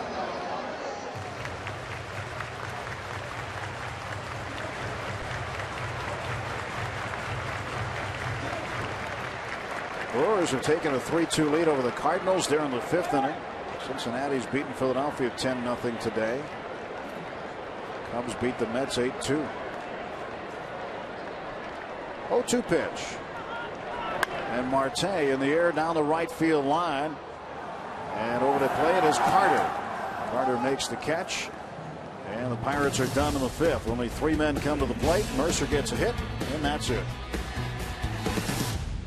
Brought to you by Head & Shoulders. Now with Old Spice. AJ Burnett coming up huge in the first inning with the bases loaded. You're looking at a 1-1 ball game. Critical. And he was able to keep the Astros off the board. Struck out Carter and then struck out Pena. 1-1 score in the top of the 6th inning. AJ and the Pirates haven't managed much offense. Looked like they were starting out okay when McCutchen and Sanchez went back-to-back with doubles with 2 outs in the first inning, scoring McCutchen. That's been the only Pirate run. And then a couple of infield singles and a walk produced a run in the 5th for the Astros. So the Pirates offensively challenged tonight. Eric Bedard's been pitching a solid game for them. Haven't given up just 4 hits. AJ has given up just 4 hits. Had a chance to say hello to former Pirate Joe Christopher stopping in the booth. Bucko in 1959 to 60, 61. Or the 60 team. Here's Chris Carter. Takes a strike from AJ. Kind of a neat homestand for renewing some acquaintances. I had never met, I met Matty Lou's son when he was a child. To have a chance to say hello to him and Joe Christopher. Carter base hit to left to lead off the top of the 6th. Well, new for 2013, it's the Pittsburgh Fantasy Camp weekend at PNC Park, September 5th through the 7th. Adult Pirates fans will spend the weekend playing games on the field and under the lights at PNC Park while being instructed and coached by Pirates alumni. All participants receive authentic uniforms and practice jerseys. For more information, call 1-800-BUY-BUCKS. Don't have the list right now of the alumni coaches and instructors. We'll be getting to that as the summer rolls along. We know that we'll be letting you know who they'll be. That has been a while since we've had that shortened version of the fantasy camp here at the ballpark, but it was very popular when they held it. Nellie Briles did a great job of assembling some real baseball fans. Got a chance to put the uniform back on, be major leaguers again. Good throw to first. Carter gets back, or maybe not again, but be major leaguers time. For the weekend.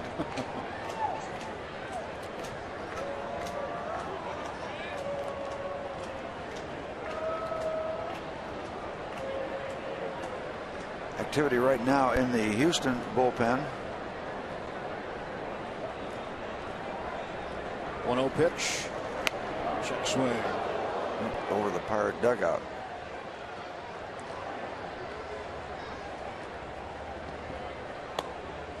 Jose Cisnero warming up. He was one of the few pitchers that did not get in the game last night. Is that the truth? Will Porter using most of his bullpen tonight. The lefties Blackley and Wright we're told are unavailable. 5 out of the pen last night. Carter the runner at first base, and Pena at the plate. Nobody out. 1-1 pitch. Snap throw back to first, and Carter safe. Good throw behind the hitter. That's a tough throw for a catcher, but using that left-handed hitter as a screen. What a good throw. Might buy you a second, half a second. Nice swipe tag attempt by Gabby. Good work on each end, but then a safe return to first base by Chris Carter. And I'm surprised. I would be surprised right now with any guy getting any Astro getting on base that they wouldn't try to run on AJ. To left field, right at Marte. Let's check the Twitter sphere, Steve. Somebody has a question for you. I'm out on the boat. AJ has been mowing down batters all year. Steve, what's the most amount of batters you ever struck out in a game? I got an 0-2 count on Joe Torre one year. I struck out 10 maybe. That was it? Once, yeah, it was downwind. You got an 0-2 count? That was all you got? No, I don't know. I was not a strikeout pitcher. I might have gotten 10 one or two times if it was downwind, if I could win with me. Dominguez takes outside. So if the wind was blowing in at Wrigley, you had a chance. I had a chance, yeah. And I fell into a trap a couple of times thinking I was a strikeout pitcher, and that wasn't my game. I got my face ripped off against the Giants thinking I was a strikeout pitcher. I had 9 strikeouts in 5 innings. I'm really dealing, and then the roof fell in. That wasn't my style, so eventually it caught up with me. 1-0 pitch from AJ to Dominguez. Bouncer to short. Mercer flips to Walker for 1. Back to first. Here's a double play. A letter from home, like a letter from home. Twin kill ends the inning. 1-1.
You set them up, didn't you? You teased them, and they got overconfident, and it's not been the same for them since. It has been a difficult road for the Bucks, rather for the Brewers at that point. Now something's going on down in front of the Pirate dugout. Dale Scott, the crew chief, is over by the camera well and is talking to the grounds crew. I'm wondering if Eric Bedard wants some work done on the pitcher's mound or not. Not really sure at this point what is happening.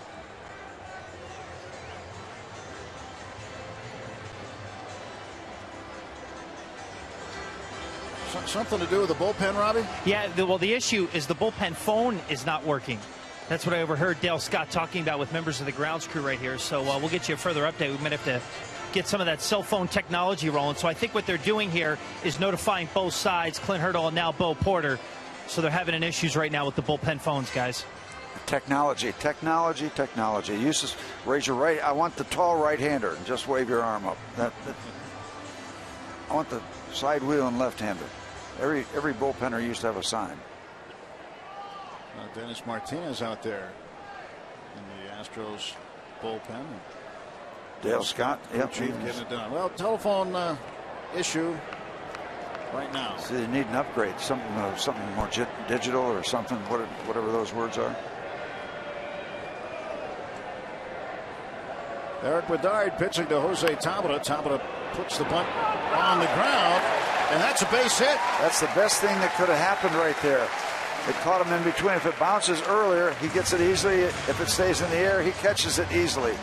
We got a tweener. We got a base runner. Well, good start for the Pirates in the bottom of the 6th. Dominguez just could not get to this baseball. Actually, all things considered, with the way the ball is popped up in the air, even if he gets it on the ground, I don't think he can do much because there was pretty good hang time and Tabata was off to the races.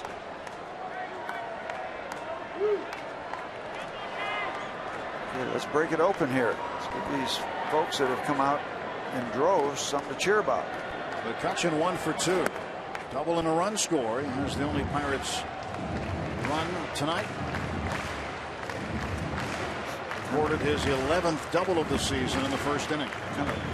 Kind of fun to watch his setup because he lays the bat right on the shoulder, and you don't really teach kids to do that, but when the pitcher's getting ready to deliver, that bat comes straight up in the air, so it comes off that shoulder. That's just the initial setup.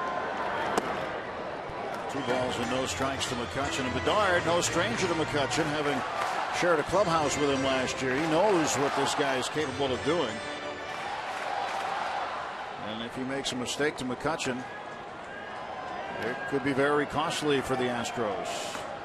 There's the bat right on the shoulder initially, right there.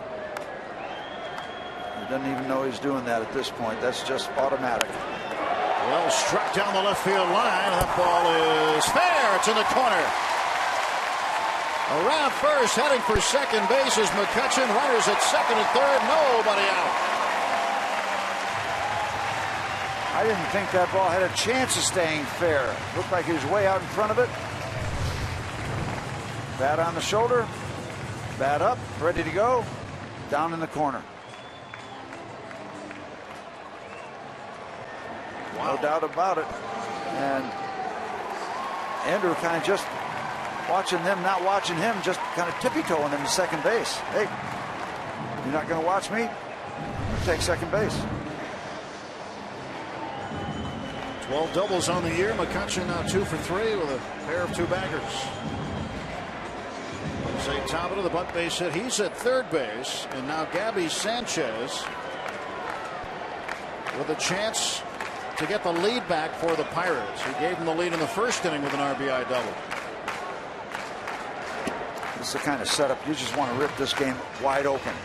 You want to get a run, but boy, you really want to get a lot more. Reasonable fly ball to the outfield will score Tabata. Sanchez would like to get McCutchen in 2. Good speed on the base paths. Nobody paying any attention to Andrew. Base hit. I mean, he waltzes home. Sanchez pops this one up to the infield. This won't get it done. Marwin Gonzalez makes the catch And there's one out.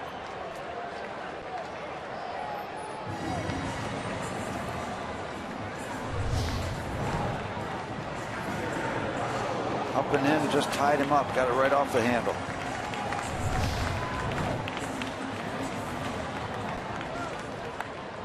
Eric Bedard rubbing up the new baseball.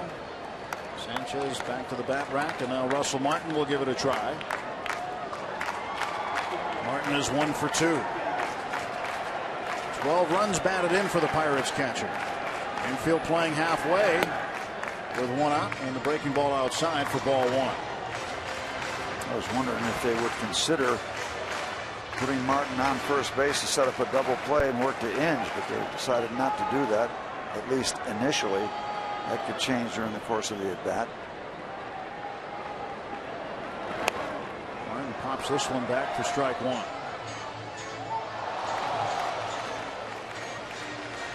A couple of off-speed deliveries to start off the at-bat.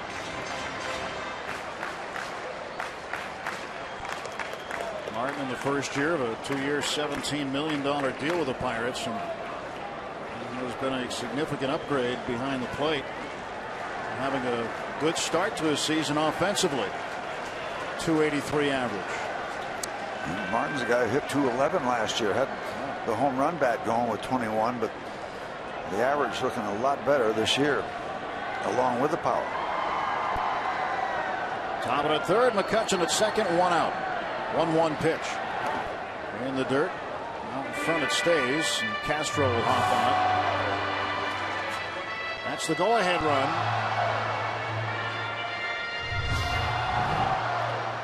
A run saver right there.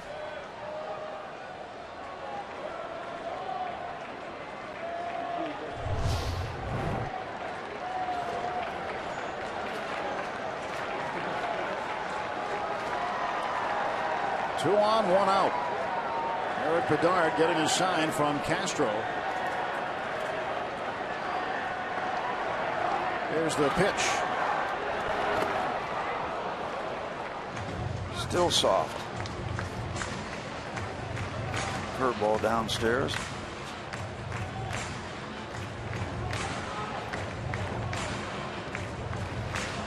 Bedard at times has been a crafty veteran.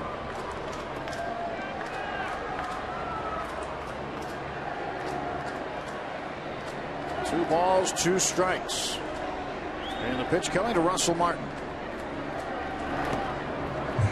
Still staying soft. Yep. Staying soft, and so no real risk of doing or having that kind of an approach because you got first base open. So you try to fool them, and if you can't fool them, then you lose them and set up the double play.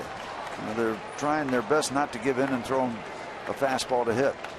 At least that's what it's looked for the first several pitches delivered to Russell. Well, Russell can get a run or two in here. This large crowd will erupt. I think they'll go crazy with a free pass right now. Down to third. Coming to the plate is Tabata, and he is out. Dominguez throws out Jose Tabata, who is running on contact. Jose tried the drive-by slide to catch it with his hand, and he was tagged out. Fielder's choice for Martin. Well, a couple of huge outs for the Astros. It was a drive-by by Tabata, and C.B. Buckner says he got him on the way by. Yep, good call. Buckner right on it. There's the contact before the plate is slapped. Thanks again to the AJH cam. And once more backing up. Good call by an umpire. Now it's up to Brandon Inge with two down. Runners on the corners. McCutchen had a real big jump off of third. And a breaking ball in for a strike. Boy, Eric Bedard is not afraid to throw that slow hook.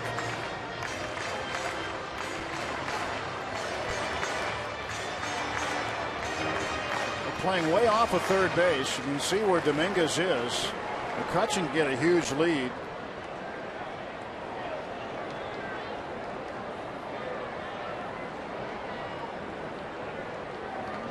Left-handed with his back to him. How far Andrew gets down the line. Inge, base hit. McCutchen scores. It's 2-1. Brandon Inge, a 2-out RBI single, and the Bucks back in front. And they went to the well once too often with the curveball. The hook, Inge waited on it, delivered the RBI single. Nice bit of hitting by Brandon Inge. Right in the on-deck circle. This guy's been around a long time. Looking at Bedard just leaning on the curveball in a difficult situation. Just leaning on it. Well, this is going to get some activity going in the bullpen for the Astros now as Neil Walker digs in. Pirates also going to get something going. Bucks back in front here, bottom of the 6th inning. 88 pitches for Eric Bedard. He might need to get this out to stay in the ballgame. Fastball strike. Well, Bedard's pretty much going to be a guy around 6 innings and somewhere around 100 pitches anyway. Yeah, and he will not hit. If he gets this out, he will clean up this inning, but he will not hit in the top of the 7th. 2 to hit second in the 7th. So even if he gets the out, he doesn't stay. Yeah, it's going to but be. He keeps the Astros close. Martin at second base and Inge at first. The pitch. Walker takes low, 1 ball and 1 strike. Neil 0 for 2 tonight. Brandon Inge putting the Pirates ahead.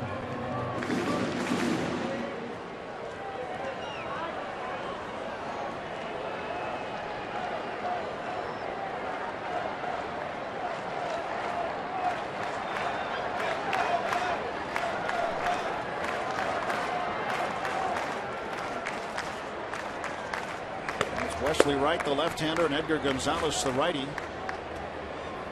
Loosening for Houston.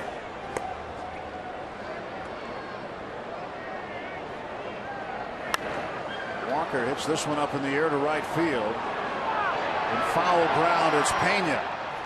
He will make the catch. Pirates get a run on 3 hits. They leave 2. It's 2-1 after 6.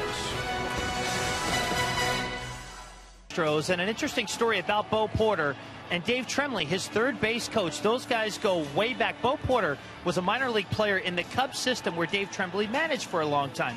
Porter played for Tremblay for 3 different teams in the Cubs minor league system. So they had parted ways for a while. Porter went on to go to the Marlins and to the Washington Nationals. And then about midnight over this winter on a Friday night, Dave Tremblay gets a call from Bo Porter. Hey, Dave, it's Bo. What's the matter? It's midnight on a Friday night. Hey, we got the job. He goes, what do you mean we got the job? He goes, on Monday, I'm going to be named the manager of the Houston Astros, and you're coming with me. He said, well, Bo, whatever you can do to help, let's just sleep on it. We'll talk next week. Well, 3 days later, Dave Tremblay flies to Houston, interviews, and accepts the job. And the one thing he pointed out about Bo Porter, giving him this opportunity, of course, Dave Tremblay, former manager for the Baltimore Orioles, is that a lot of guys in this business, it's a checks in the mail mentality. Yeah, when I get a job, I'll go pay you back. But here's a unique opportunity and a unique story, Steve and Tim, where Bo Porter once played for Dave Tremblay, and here is Bo Porter in a managerial position, giving back to Dave Tremblay and getting him back in the big leagues as he was a Cubs or Braves minor league instructional league coach before he took this job. So a pretty cool story. It says a lot about the type of guy that Bo Porter is. Never forgets where he came from. Yep, kept his word.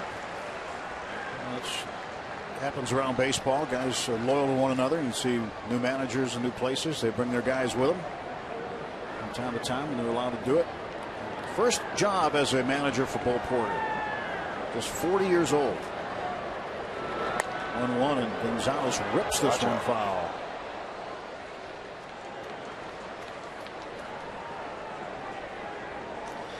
Clint Hurdle and his staff all trying to hold on to a 1-run lead. See Clint jogging there? He's loosening up for the late innings. Everybody's kind of waiting for something to happen. The Pirates have scratched out a lead. 1-2 popped up, Inge drifting back, and into foul ground makes the catch. 1 gone, top of the 7th for Houston. And how big was that double play in the 6th inning? A leadoff base hit late in the game. The pitch count's going up. Gets a fly ball to the left, and then the double play. That double play in the top of the 6th was huge for Burnett and the Pirates. And now the pinch hitter is Jimmy Paredes, who had the error in the bottom of the 9th last night to give the Pirates the walk-off win. Second time this week he's bumped into an infielder. Paredes pinch hitting for Bedard. Bedard's night done. Good start for Eric Bedard. 6 innings, a couple of runs on 7 hits. I believe he walked the batter and struck out 3. Let's see a walk. He hit Marte. No base on balls. Nothing in 1-2 Paredes. 0-1 pitch. That's inside. One thing you're noticing tonight, Steve, is anytime there's a fly ball hit to an infielder that they have to go back on. We've seen everybody's hollering. Altuve do it. We've seen Pena do it a couple times. They are waving their arms emphatically, saying, "I've got it, I've got it. Stay away, stay away." So you know that those guys had a meeting today and a directive saying we cannot allow this to happen again. It's been since 2009 since a game ended on a dropped fly ball, but there was a collision between Jake Elmore, the second baseman, who was sent back to AAA today, and Paredes, who's at the plate now. He was in right field at the end of the game. 2-1. Now it's 2-2. Let's take a look back on Monday. Right there, bumping into Altuve, and then last night, and that was the game changer.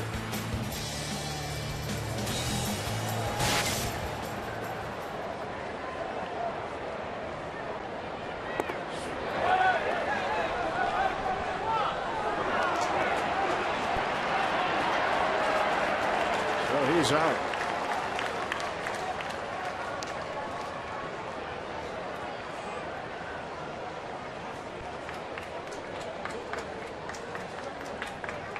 See what happened there with Russell Martin. Did it hit him? Swung at a ball to hit him on the foot. Yep. Sorry, I know it hurts, but you're out and ball's dead. That's it. Hit him on the foot. So it's a dead bat. Yep. So he can't go to first. I thought that actually hit off the knee of Russell Martin by the naked eye. First. Wondering what the heck was going on. So because it hits the batter, it's a dead ball, and first base is not available to him. And Grossman grounds it to first. Quick toss to A.J. Nicely done. And the 100th pitch of the game for A.J. Burnett results in and out. 1-2-3. Go the Astros in the top of the 7th inning. It's a 2-1 Pirate lead, and it is stretch time at PNC Park. We invite you now to stand, follow the bouncing East Park Smiley Cookie, and join everyone watching at home on Root Sports as we sing "Take Me Out to the Ball Game."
Work by the AGH cam here tonight, along with Robbie Ince-Mikowski and Steve Blass. I'm Tim Neverett. Bottom of the 7th inning, 2-1 Pirates with a lead.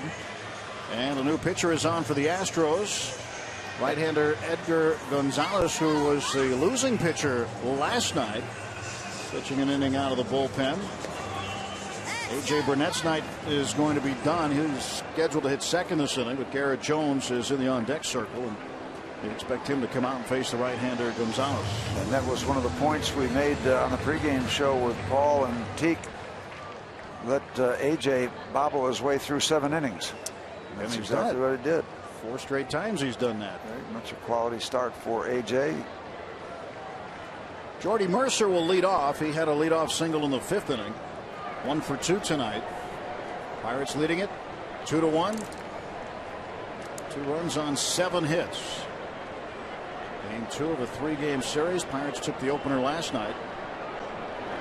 And Mercer will take strike 1. Final line for AJ: 7 innings, a run on 5 hits. He walked 4 and struck out 7. A lot of base runners, a lot of pitches thrown, but just 1 run given up.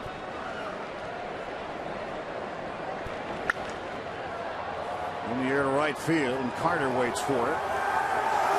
1 out. So Bedard and Burnett. A lot of pitching. 2 opening day starters for the Pirates. Burnett had it this year, Bedard last year. Both of them pitching well enough to pick up a win.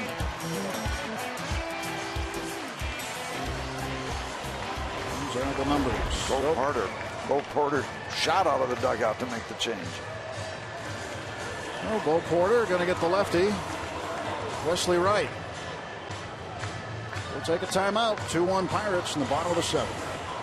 The Pittsburgh Pirates, and may not be reproduced or retransmitted in any form, and the accounts and descriptions of this game may not be disseminated without the express written consent of the Pittsburgh Pirates.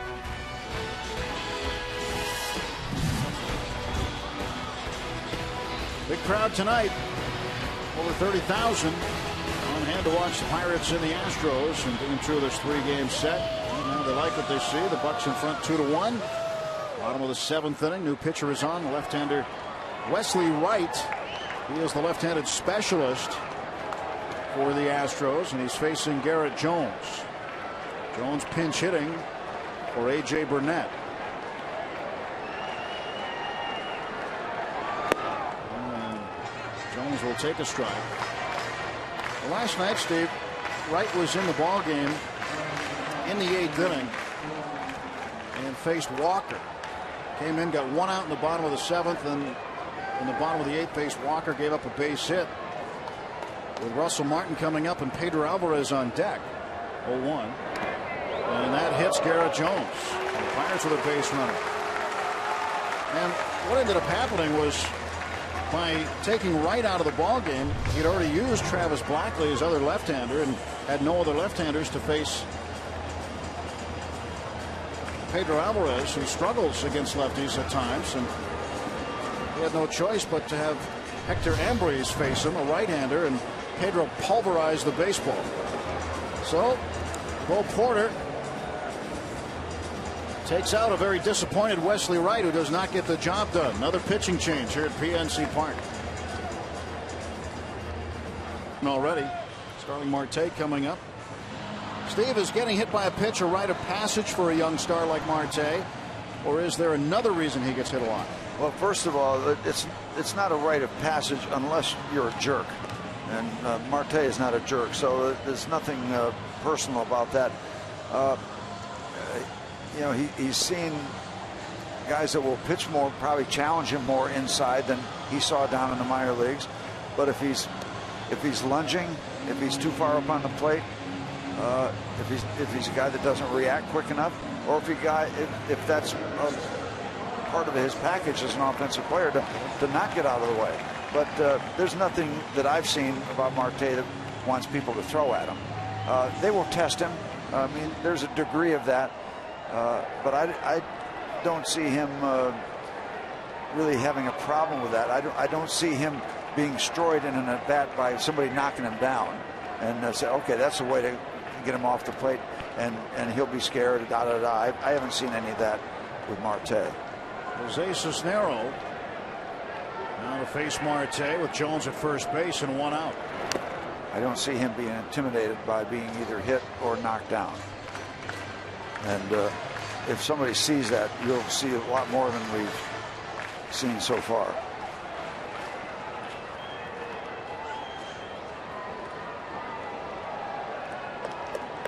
Oh, and 1 to Marte. Gonzalez pitched the third of an inning. He got the right-hander Mercer to fly to right field. And then Wesley Wright came in to face the lefty Jones. Hit him with a pitch. Wright was lifted, and now Cisnero in. Well, a rite of passage is seeing how you will handle an inside pitch, but a rite of passage is not necessarily being hit. They'll test you. They'll check your oil.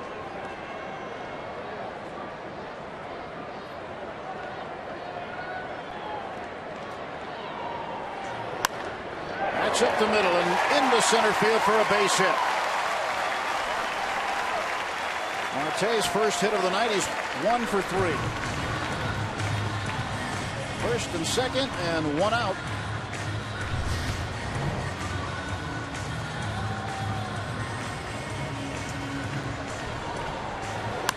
Good hitter. Pitch downstairs.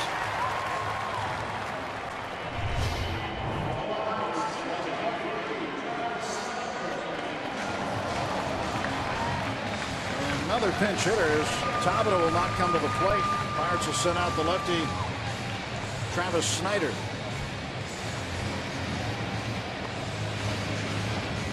In the finale against Milwaukee, Snyder put one out by the boathouse through the trees off the sidewalk and into the Allegheny River for the 31st river ball. And the external signs by the catcher Castro letting them know how they're going to defend this situation. Cisnero 1 out and 2 on.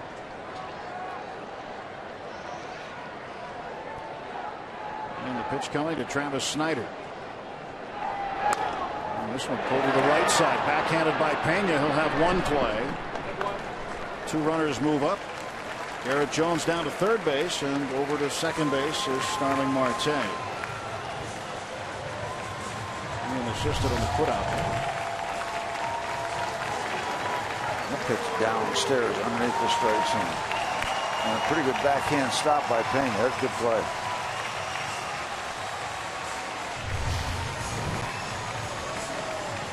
Pena having a word or two with Cisnero. Probably talking to about the guy coming to the plate. Home plate umpire C.B. Buckner clapping his hands saying, let's go, guys. I'd be surprised if they pitched to him. First base open.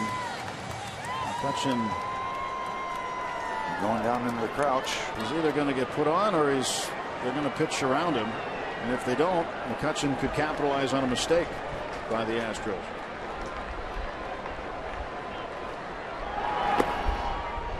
Ball 1.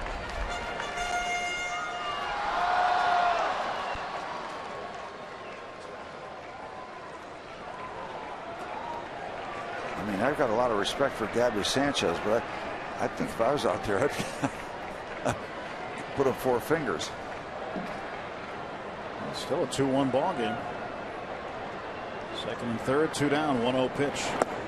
And McCutchen takes low ball 2. Castro looks over into the dugout and gets any indication that they might finish this off. Yep. And now they will walk him. And McCutchen doesn't even pick his bat up.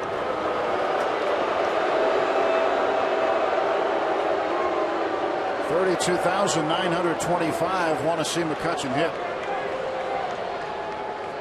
I mean, this is not to the degree of the Ralph Kiner stuff we used to know about in Pittsburgh when people would wait for his last at bat, but Andrew's heading in that direction. They like to see him play. They like to see him get his swings. An intentional walk. Loads the bases. Bases full of bucks for Gabby Sanchez.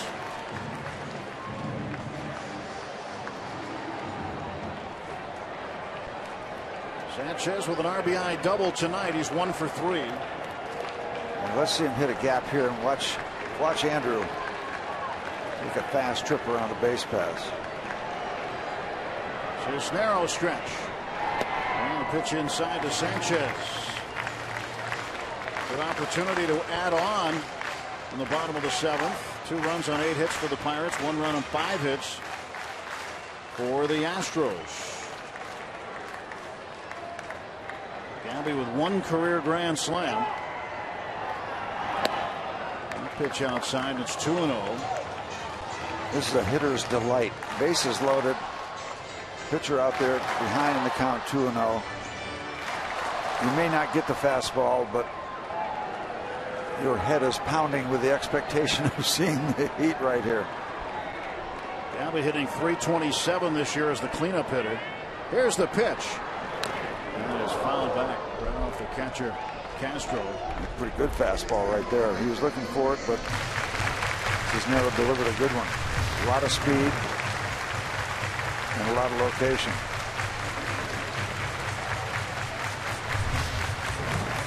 With 2 balls, 1 strike to Sanchez. Hard to keep everything together with a low inside 94-mile-an-hour fastball.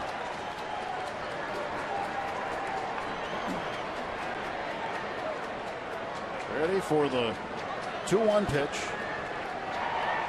So Snarrow has the sign, ready to go. But now time is called as Castro wants to get it right. The little infielders also want to know what the signs are going to be.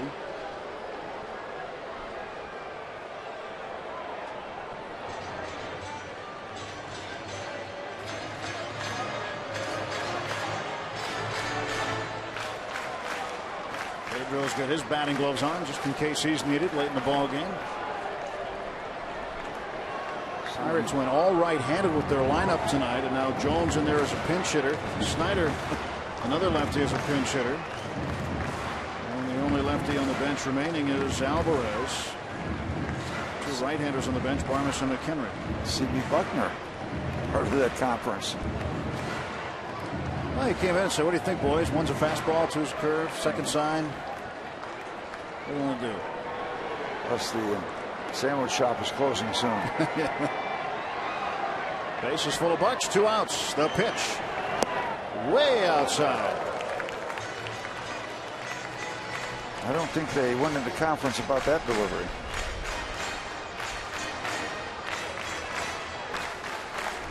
They've got 2-2 up on the border. I think it's a 3-1 count. Thought it was. I think you're right. I think it is 3-1. Waiting for the umpire's fingers. He hasn't put them up.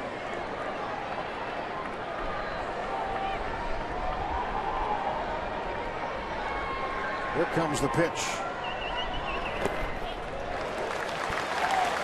And now it is a full count. I guess it wasn't what I thought. But now it is showtime. Runners will be on the move. Jones at third base. Marte at second, McCutcheon at first. Were we here last night in the 9th inning? We were, bases loaded. 3-2. 2 outs and tie ball game. Now the Pirates have the edge, but they can add on.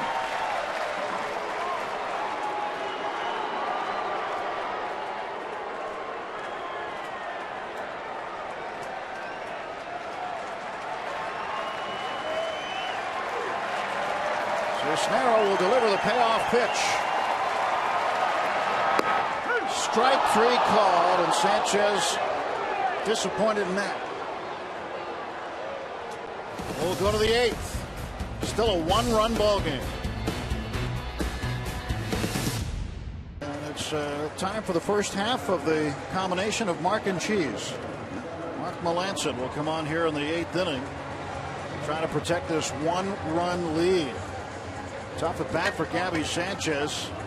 3-2 pitch, base is full to watch it for strike 3, but Pirates still with the lead. And Melancon has been one of the best in the business this year in baseball as a setup man. 21 innings, 1 run given up. 21 innings, 1 free pass. 21 innings, 22 strikeouts. See Travis Snyder stays in the ball.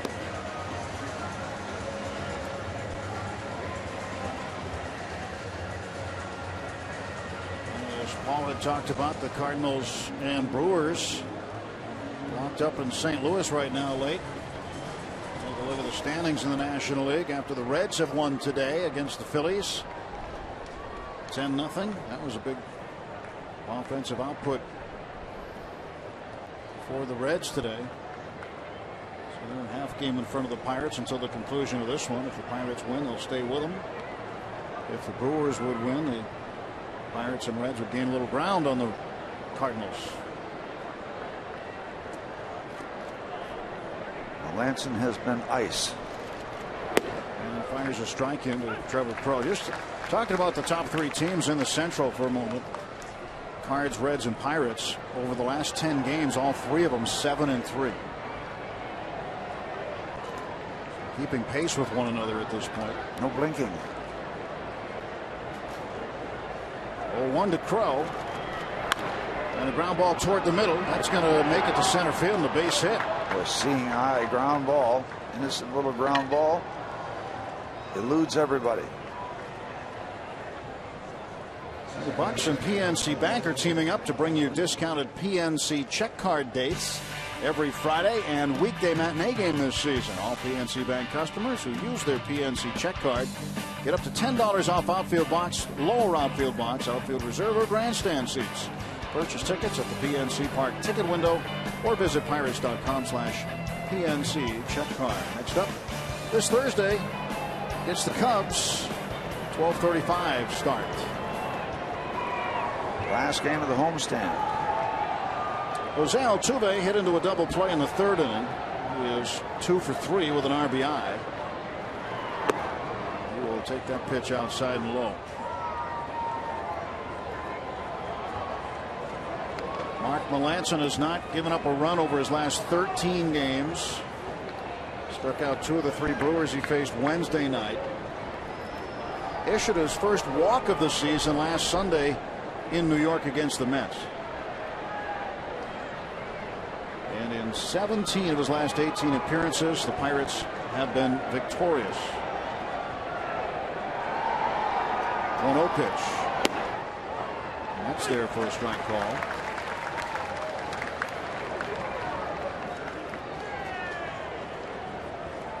Another number to think about this year, Steve. When the Pirates lead after 7 innings, their record is 18-0. Gotta like that.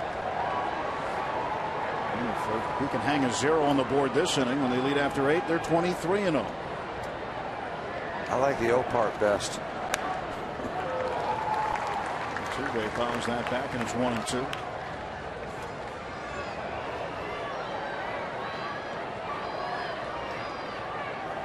Mark Melanson, former Houston Astro. There's Jason Grilli. Really a big part of the reason the back end of the bullpen has been so successful. His job right there is to hand the ball off to the closer with the lead, and he has done that.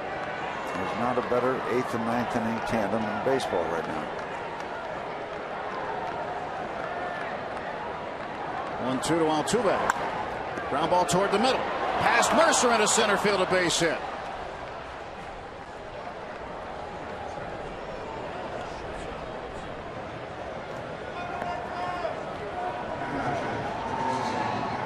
Now here we go. 1-run ball game. 2 men on, nobody out in the 8th. Just out of the reach of the glove of Melanson, or just behind it or in front of it.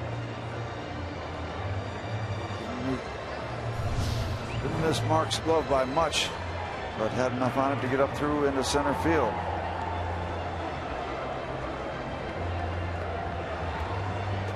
Well, trouble brewing for Mark Melanson. Got 2 guys on, nobody on, and Castro the hitter. And now a chance to move 2 guys into scoring position. They like to do something different with their cleanup hitter other than let him swing away. These are trying times for the Houston Astros. Hinge kind of even with the bag. A bunt would not be out of the question here for Castro.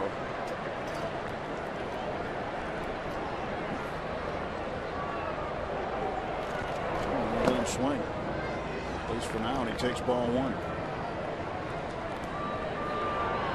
You don't very often see your cleanup guy bunting. It has happened, but it's not a common occurrence. Desperate times call for desperate measures, and when you're 11-31 with the worst record in Major League Baseball and struggling to win games, it shouldn't really matter who's hitting where or part of the lineup they're in. If you get a chance to help your team win a ball game by manufacturing a run, do it, wouldn't you? The other side of the coin is what you got to lose by going for it. You know, right now they decide to turn him loose. 1-1 to Castro. Roll the dice, see which way it pays off.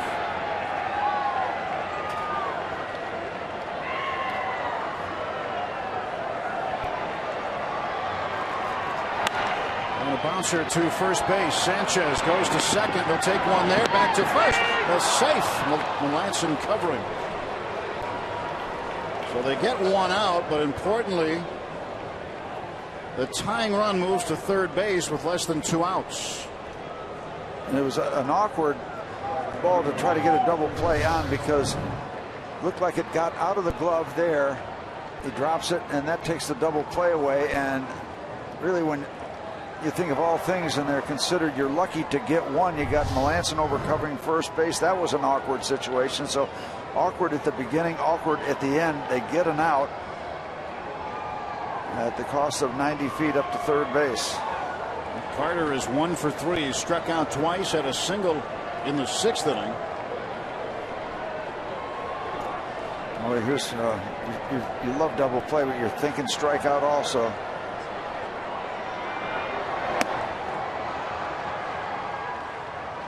The only run that Melanson has given up this year was a first pitch fastball to Joey Votto of the Reds, in a situation where he basically was in mop-up duty that game. The Pirates had the game in hand, and Votto hit a home run. That's the only blemish run-wise against Melanson this year.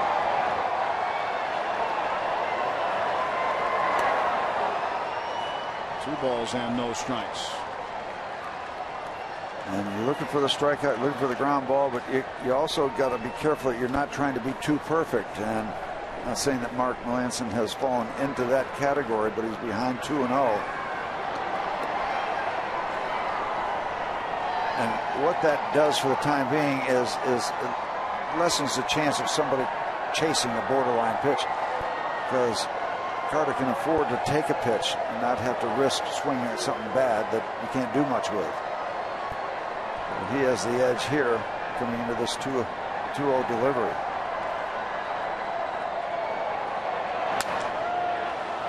Base hit for Carter, and the game is tied. And Melanson's given up just his 2nd run all year. It's a 2-2 game in the top of the 8th. 3rd hit of the inning off Mark Melanson. And the good hitters count 2-0. Look for a pitch.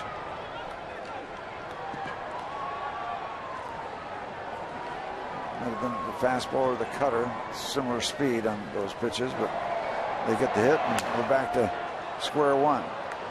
2 runs and 8 hits for both the Pirates and the Astros. Well, Melanson fails to hold it for A.J. Burnett. Burnett will come away with a no decision out of this after 7 innings of work with 7 strikeouts. And now a new ball game. Well, that strikeout with Sanchez with the bases loaded in the bottom of the 7th looking pretty big right now. 2 on, 1 out for Carlos Pena. Strike 1.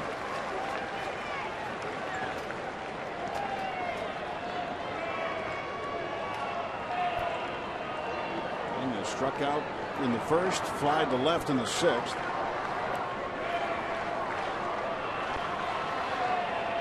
This game's going to belong to the bullpen. Gets Bedard off the hook.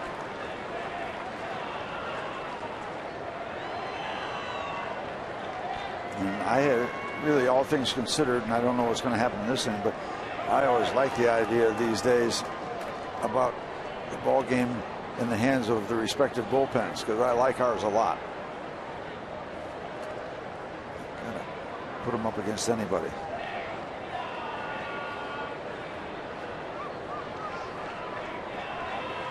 Oh, 1 pitch to Pena.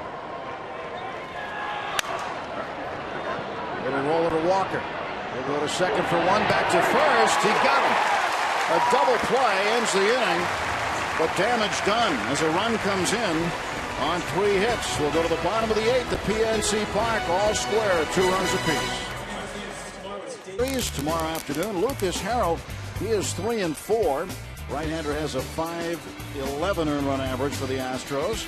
And for the Bucs, it'll be Jeff Locke, who in his last 5 starts is 2-0 with a 2.10 ERA. 1:35 first pitch. Coverage begins here on Root Sports at 1 o'clock tomorrow in the series finale.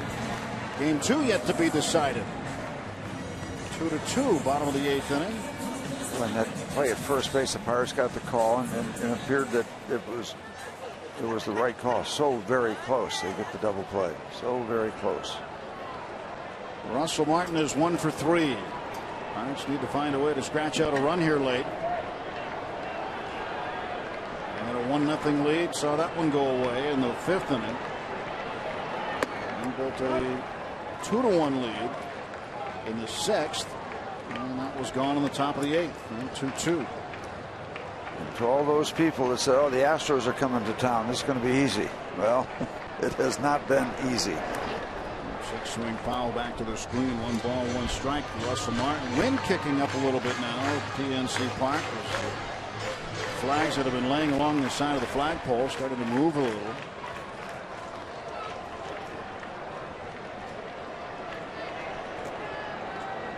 One and 1 the count. See if Russell can hit that left center gap again. He swings and chops it to third. Dominguez plays the good hop. 1 out.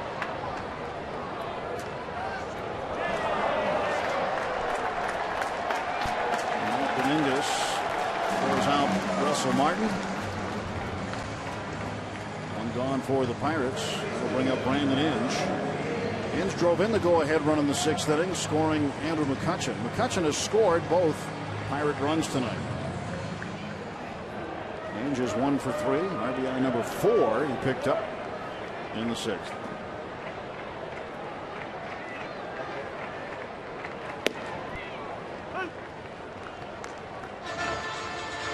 This is narrow with a strike delivered. 0-1 to Brandon. Well, last night took the Pirates to the very last pitch of the game to win it.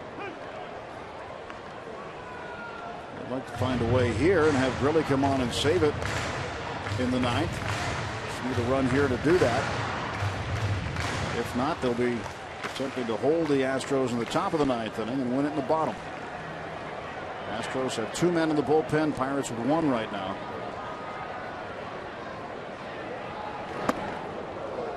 One ball, 2 strikes. Jason Grilly loosening up.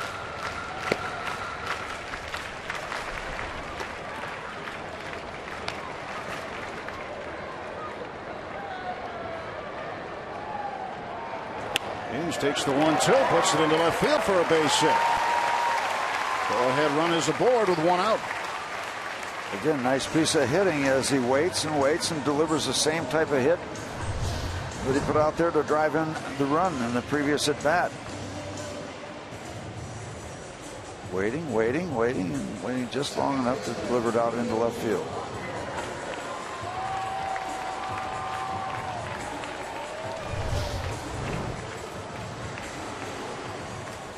Now we get Neal going. He's had a difficult night, 0 for 3, but there's always one more chance to do something very special like a gap shot. Neal gets to bat left-handed for the first time tonight. Better from the left side than the right. And he will take a strike on the inside corner.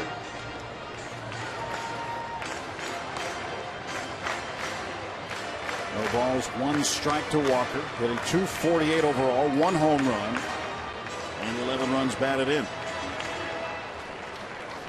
Inge at first. Pirates batting in the bottom of the 8th inning of a 2-2 ball game. 185 right-handed, 282 lefty.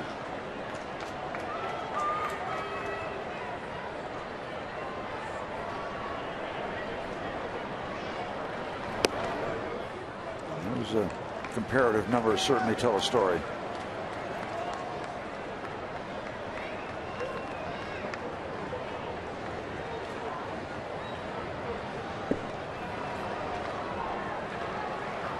1 ball, 1 strike to Neal. Gage off a first, short lead there. And the pitch coming from Cisnero. Couldn't make up his mind whether he wanted to or didn't want to. Got caught in between. Ball and 2 strikes to Walker.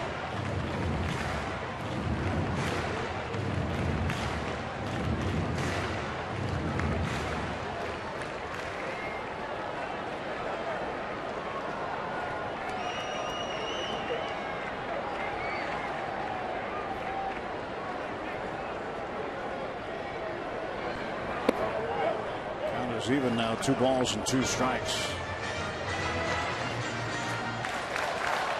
Pirates have won 4 straight, 7 of their last 8. 25-17 the record last year after 42 games. 2 games under 500 at 20-22 at the same time last year schedule-wise.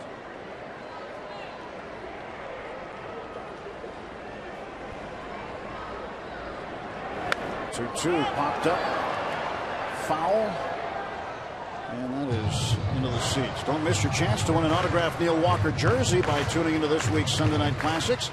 Watch Walker and his Pine Richland Rams in the 2002 Whitfield football finals and look for the key word to enter for your chance to win. Watch and win during Sunday Night Classics. Future Phenoms on field tomorrow night at 8 on Root Sports. That's some must-view television right there. 2-2 to Walker, 1 down, 1 on. And Walker goes down swinging. He is 0 for 4. Out comes Jordy Mercer.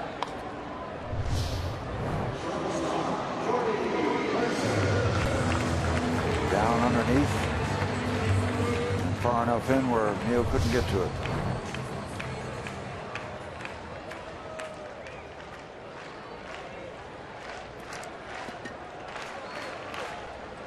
Mercer 1 for 3, singled in the 5th.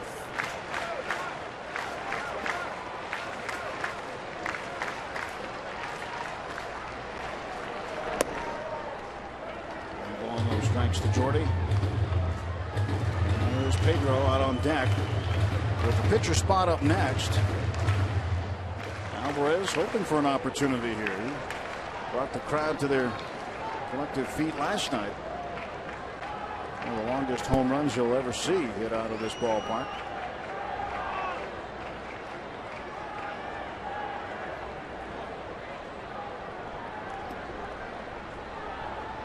One ball, no strikes to Mercer. Inge at first. A 1-out single for Inge.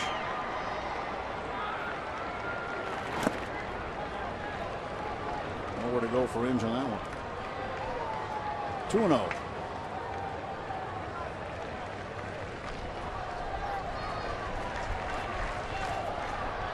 Inge with a 2-hit night.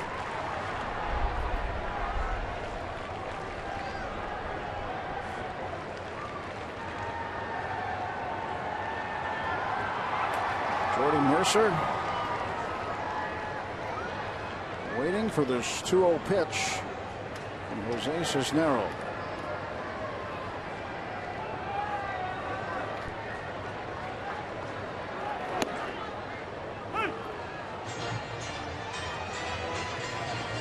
Wasn't the one he was looking for, but pretty good pitch from Cisnero. Seems like there's been a lot of situations where Pirate batters have been looking for fastballs and not getting them. A good bit of the time with Bedard, but he's known that's kind of his style, is not giving him throw the fastball. Mercer fouls it back. He's down to his last strike in this at bat. Ball got in on the hands.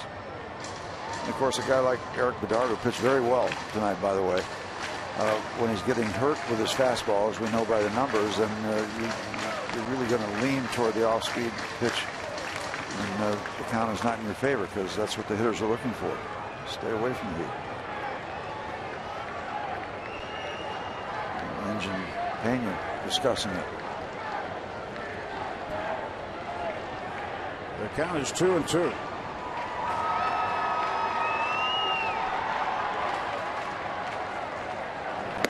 Mercer strikes out. So late of the 9th inning, it's the Pirates 2, Astros 2.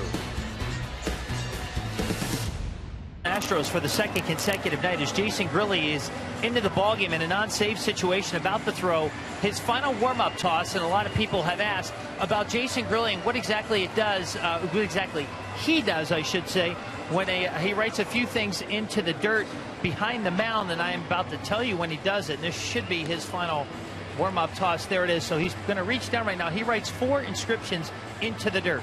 TM for Tim Metzger, who's a friend through his father's work who passed away. CG for his grandmother, Catherine Giampetro, his grandmom who passed away. J and J for his kids, Jace and Jaden. And the final thing he does is the sign of the cross. And of course he does it relatively quickly, but that is what the inscriptions are that Jason Grilli does every time he pitches, Tim.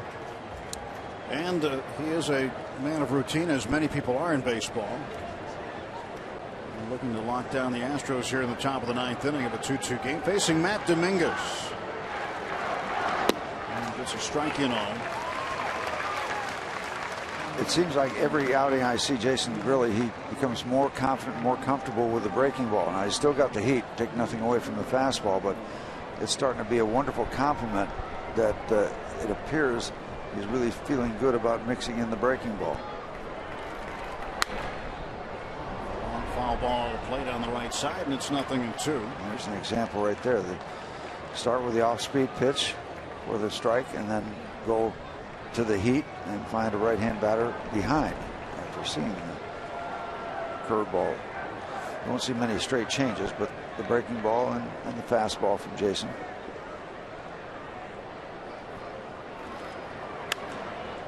Pulled foul and out of play. Last time Grilli came into a game in a non-save situation was Tuesday, when the Pirates went 12 innings with the Brewers.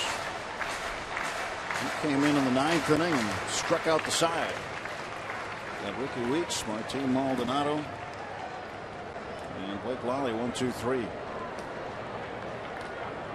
0-2 pitch coming to Dominguez.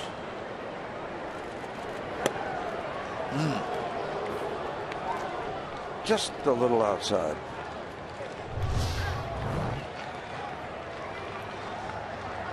Not much, just a little.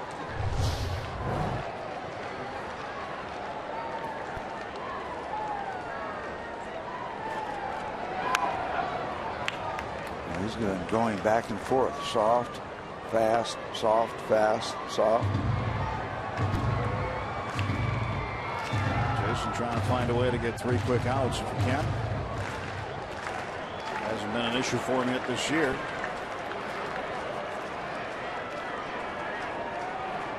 This one's going to the outside.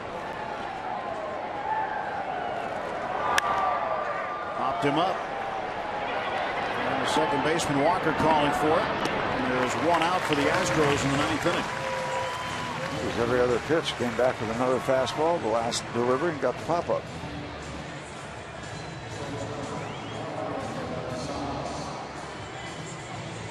Really gets the first out. Now he'll face the shortstop Marwin Gonzalez.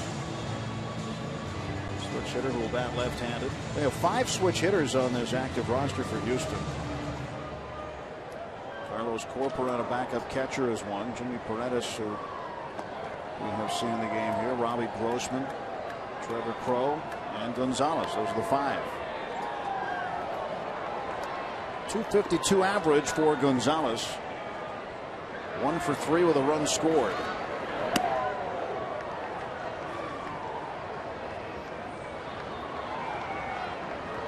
In the bottom of the 9th inning, Pirates will send up a pinch hitter, more than likely Pedro Alvarez. And then back to the top of the order, Starling Marte with Travis Snyder to follow.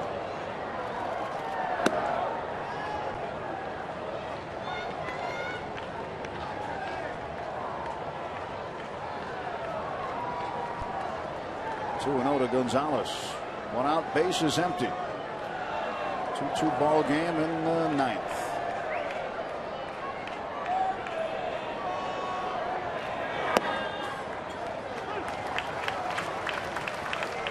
Game number 43 on the season. 119 to go after tonight in the regular season.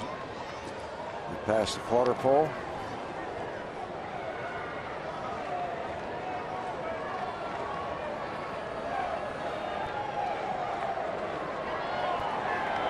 Two one slap foul. And it's 2 balls and 2 strikes.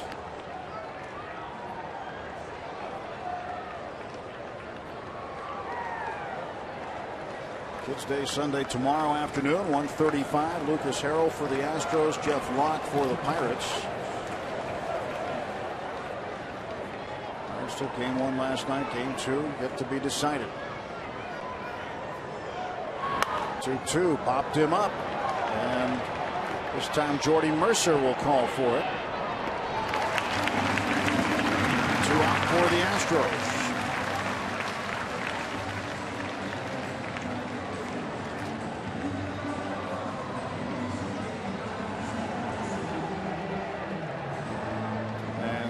Coming to the plate to hit for himself is Jose Cisnero. Oh, like that. Well, you've got position players available, but he's only used 1 bench player, Paredes. He's got 4 position players still available. But he certainly has liked what Cisnero has done, keeping the Pirates off the board.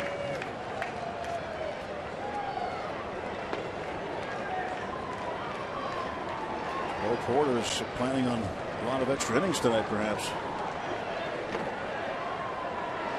1 and a not so good looking swing, and it's now 0-2. He burned up a lot of arms last night.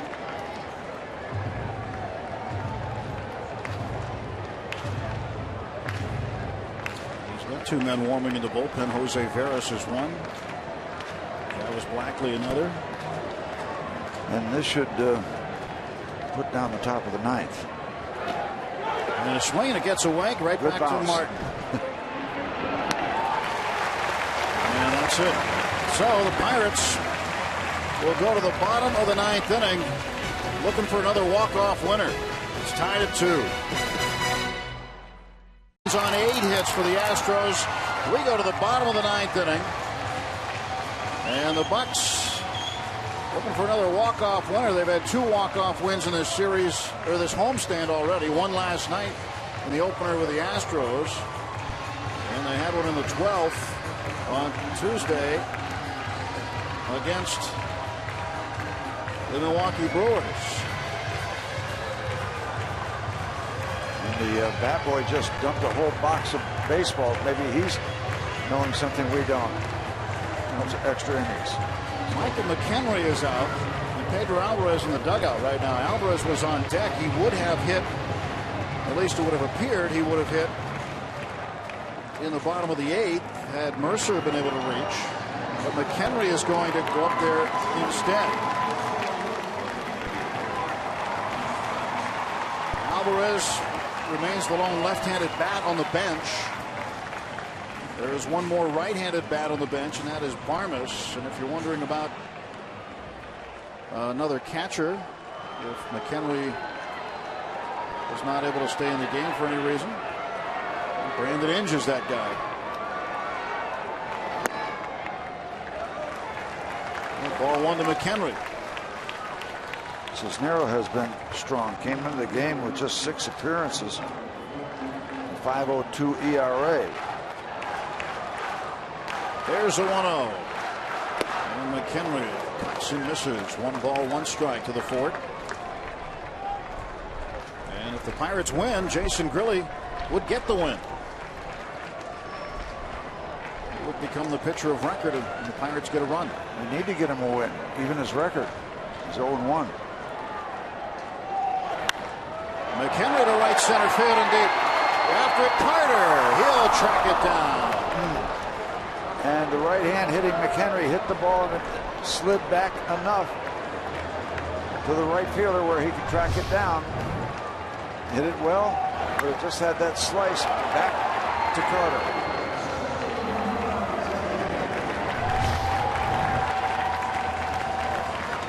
Chris Carter making the catch in right field. Starting Marte. Yep. Marte 1 for 3, average On the season now at 314.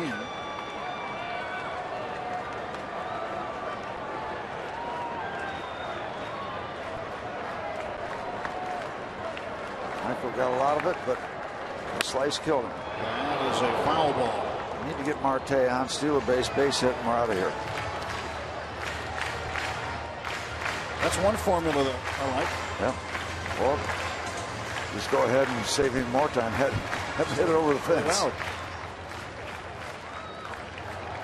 He's got 5 homers this year. 0-1 to Marte. And the pitch fouled back. It's 0-2. The Pirates went to extra innings on Tuesday against the Brewers. Played 12. They were the last team in baseball to not have an extra inning game up until that point. Cisneros giving up 2 home runs, but he's got the edge on Marte 0-2. Strikes out. Foul tipped into the mitt. 2 gone. 4th strikeout for Cisneros.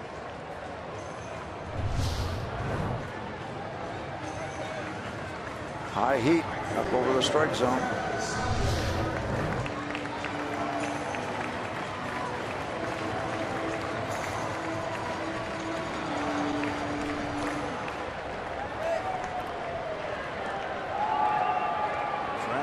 Snyder with an opportunity with 2 outs in the bottom of the 9th inning.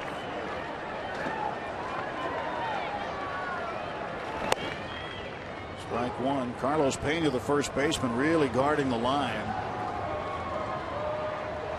Playing no doubles defense against Snyder. This one's hit high in the air to right field. Under it is Carter. We're going to extra innings.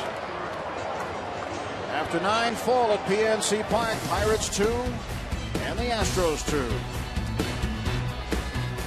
Beef jerky, feed your wild side. That's Dave ready to go to the 10th inning. 2-2. Yep. Chance to start it all over again. Brian Morris coming out to work here in the top of the 10th. Folks are hanging in there, still looking for a Pirate win. Brian's had a little string of pearls working, 4 straight scoreless appearances. Overall numbers: ERA under 3. His batting average 175. Burnett, Melanson, Grilly, Morris. A run given up by Burnett, a run given up by Melanson. The 2 the Astros have. So for the Astros, the top of the order due up, Robbie Grossman and Trevor Crow and Jose Altuve. Face Brian Morris here in the top half of the 10th inning. Late Saturday night for the youngsters, but seem to be still having a good time. There'll be a quick turnaround tomorrow with a day game here. Yep. But what's different for the Pirates is no getaway day tomorrow. Normally Sunday getaway day. Monday's a day off. And then back at it Tuesday, Wednesday, and then Thursday afternoon against the Chicago Cubs. Before heading out to Milwaukee and Detroit on the next road trip. Grossman is 0 for 3. They could be heading for extra innings in St. Louis, 4-4 with the Brewers. Pitch up high to Grossman. Jared Hughes, who did not make the game last night but was on the active roster, who was still trying to get here, missed a connection, had a flight delay. Didn't get in until after midnight last night. And Vin Mazzara, those are the 2 guys left for the Pirates who are active. Tony Watson and Justin Wilson, both left-handers, both unavailable tonight. At this point, you never know how things can change, and sometimes the unavailables are pressed into service.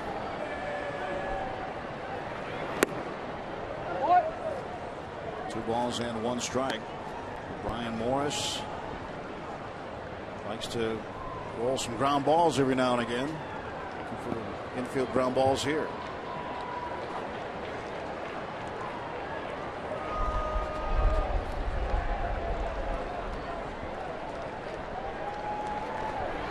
2-1's in for a strike.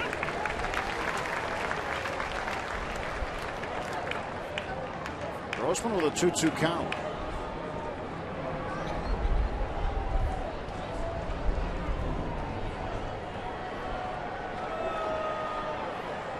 Brian Morris set to go on the 2-2 pitch.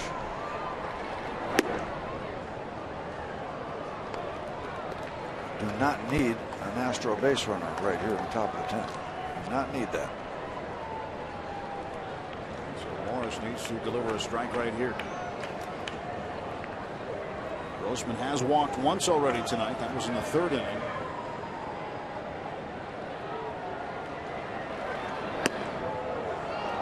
That pitch looked pretty good, but that is ball 4. And Brian Morris walks the first man he faces, Robbie Grossman. And the go-ahead run is on base for Houston.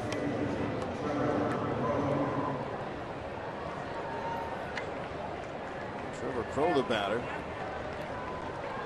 Brandon Inge creeping in on the grass. I guess they're thinking about trying to move Grossman.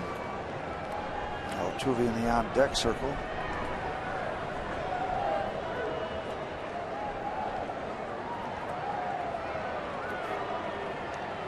Pirates expecting a bunt. Go to first base, and trying to Grossman gets back.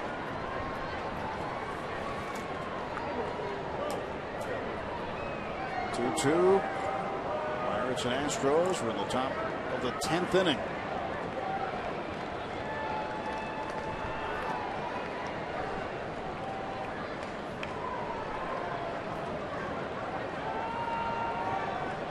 Crow has walked twice. And a base hit and scored a run. Morris again to throw to first base. Quick tag down by Gabby Sanchez. Grossman gets back. Now Dave Clark, first base coach of the Astros, out telling Robbie Grossman, don't you dare get picked off, or it's going to be a bad time for both of us.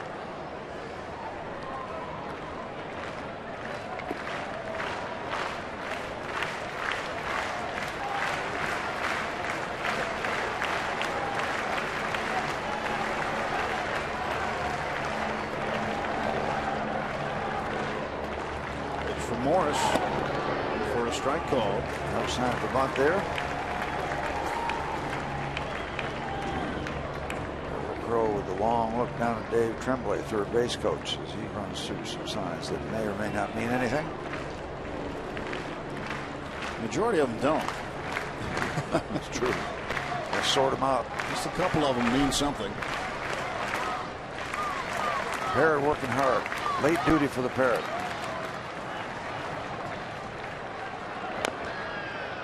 Strike. 0-2 on the foul ball. I think they might be thinking that if they bunt Grossman over, that we might walk Altuve, just get on the other side of him. Not have to deal with him. Well, first base open, sure. Perhaps is a possibility. But it's an 0-2 count on Trevor Crow.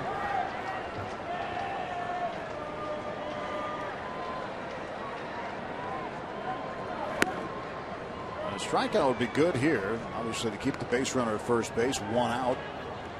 Keep the force play in order at second. And Altuve, who's hit into a double play already tonight, maybe would hit into another. Right now, the task at hand is to find a way to get Crow out. Morris with a 1-ball 2-strike count on him. Nobody out, top of the 10th. 1 on. Leadoff walk to Robbie Grossman. Go to first, and that one close. Quick move by Brian there.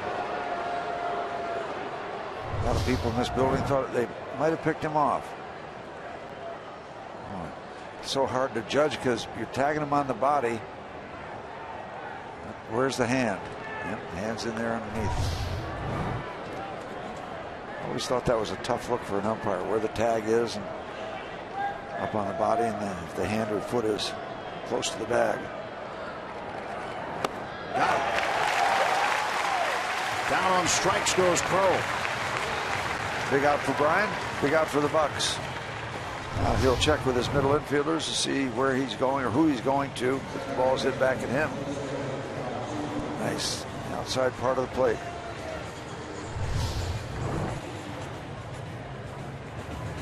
Here is Altuve. A couple of hits tonight for the second baseman.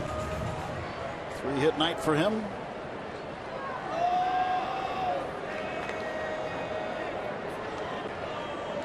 Just back off the bereavement list. The death of his grandmother kept him away from the ball club for a few days, and just activated for this game tonight.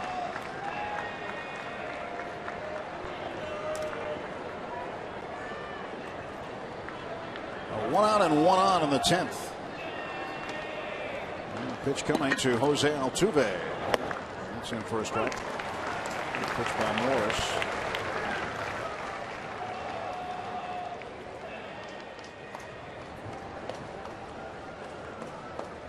A lot of the faithful still around, waiting and waiting, hope to walk back across that bridge with a Pirate W. Rubbing his head for luck, I guess.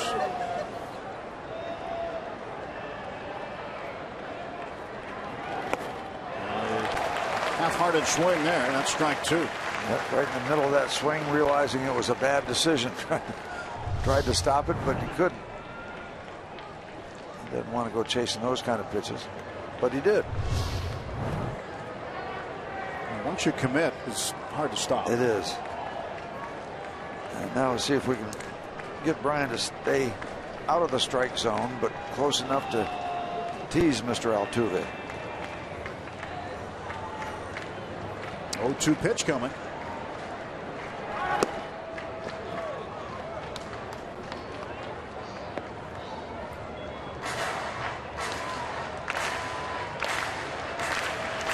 Altuve looking down at Bill Tremblay at third.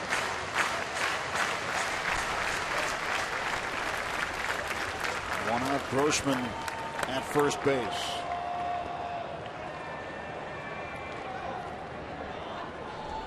Good look at Brian Morris. Throw to first and Grossman back. Grossman's got it measured. He's got just the distance where he won't get thrown out unless he gets caught leaning just a little too much.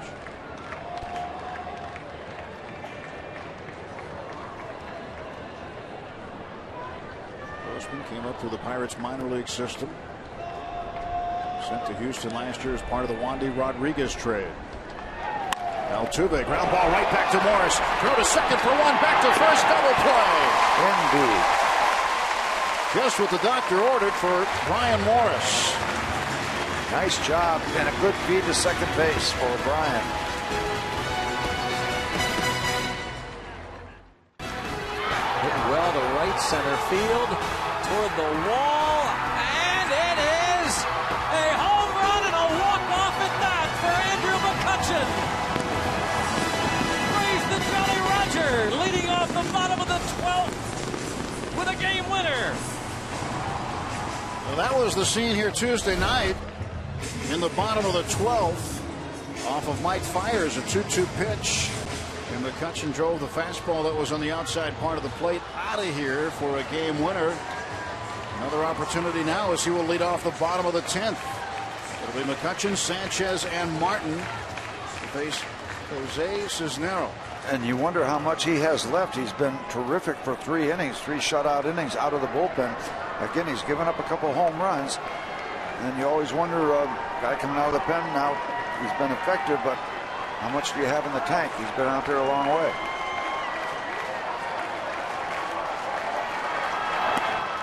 Strike one to McCutchen. Locked him up.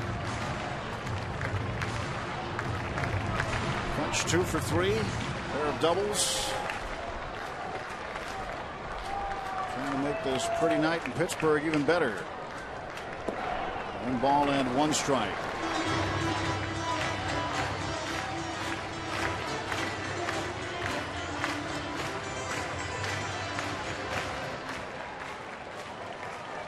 Such his crew.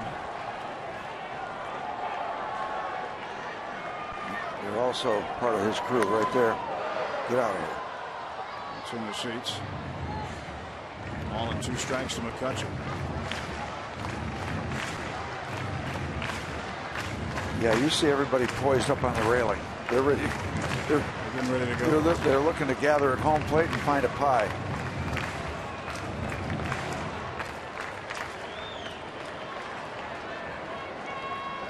Ball and 2 strikes to Andrew McCutchen.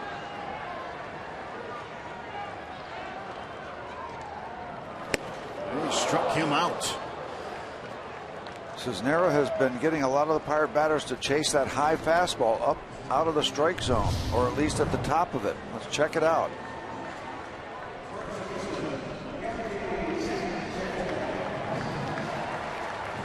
Strikeout number 5.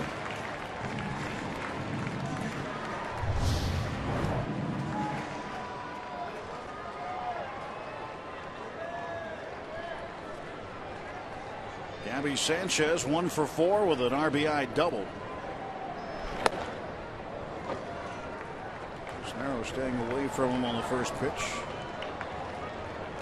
He's been consistently 93, 94, 92 at quick range. On the third, there's Dominguez.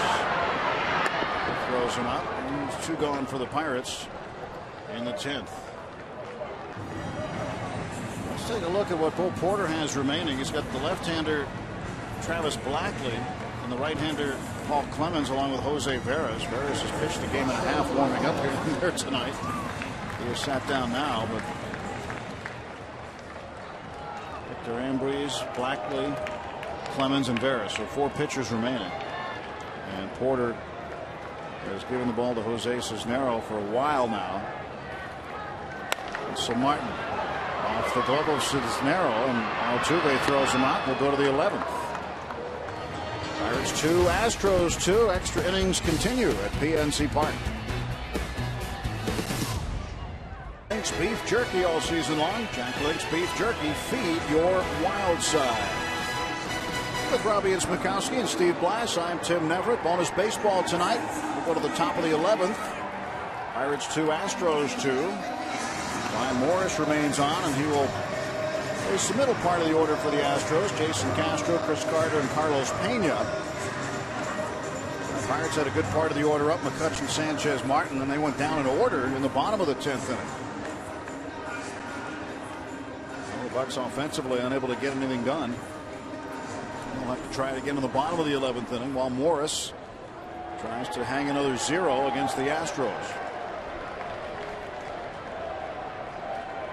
Andrew McCutchen been here before, but the games during this homestand, we've already seen one 12-inning game that McCutchen ended on Tuesday, and the Pirates playing in just their 2nd extra inning game of the season tonight.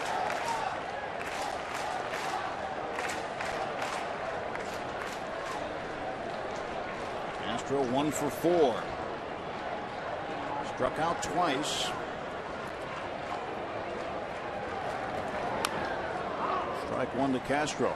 And you look at the psychological part of that coming into the series. Again, a lot of people with the perception of this is going to be easy for the Bucks, perhaps, unless you know a lot about baseball. And then, but from the Astros standpoint, how hard do they have to work to get a win? You know, you look at this thing from both sides.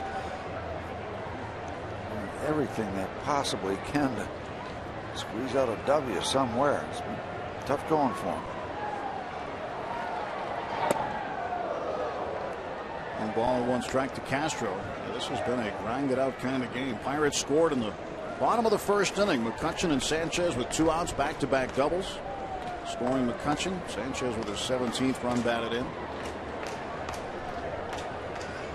How big are those 2 strikeouts by A.J. Burnett in the top of the 1st with the bases loaded? Yep, he left the bases loaded for Houston in the top. They didn't get anything out of it. And it was tied at 1 in the 5th inning when Marwin Gonzalez singled and scored on Altuve's base hit. Pirates went up in the 6th, 2-1. McCutchen a double. Inge got him in with a base hit with 2 outs. And then in the 8th inning, Mark Melancon, a rare mishap, gave up a run on 3 hits. This one hit to center field and deep, going back McCutchen. McCutchen looks up and it is off the top of the wall. McCutchen guns it back towards second base, and in with a leadoff double is Jason Castro, about a foot away from a home run. Thank goodness he hit it to straightaway center field. He got a lot of this one.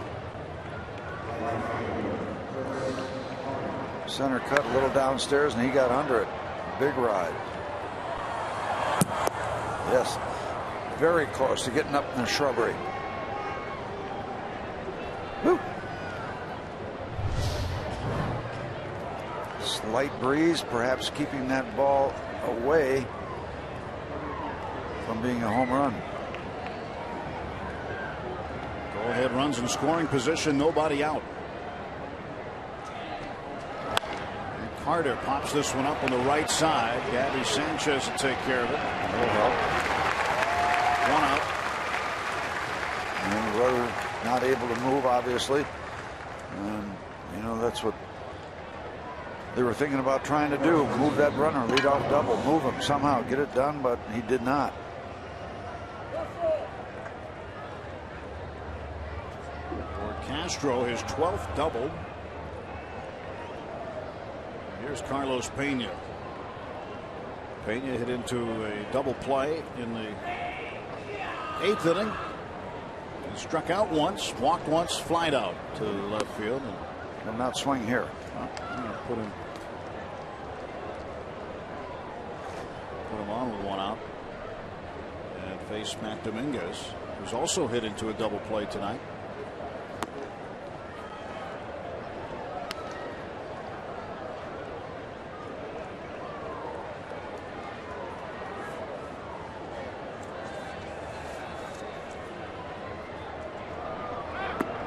Here, there's the third wide one. Pena will be walked. And the Astros, with one out, will have runners at first and second.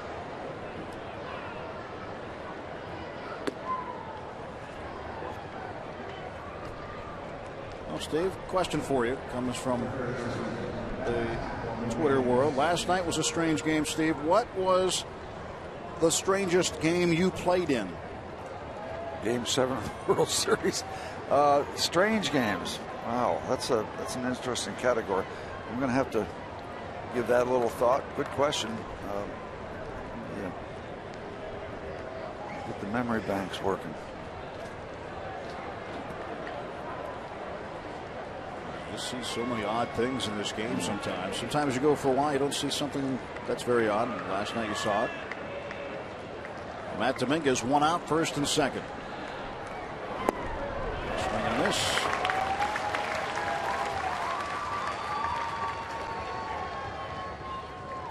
The strange game in Cincinnati 1,000 years ago, where Roberto Clemente didn't start in the ball game, came in. I believe he hit 3 home runs. It was the same night that there was a terrace at Crosley Field, and Willie Stargell went under an easy pop fly, fell down on the terrace, and the ball fell right beside him as he's sitting down. This one gets past Russell Martin, and the runners move up, and now 2 men in scoring position on a wild pitch by Brian Morris.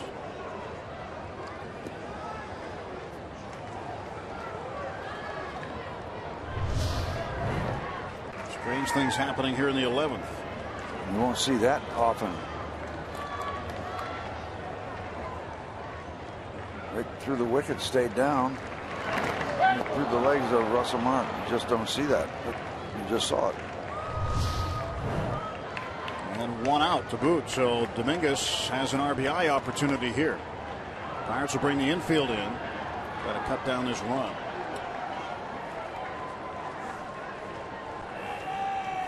On one pitch.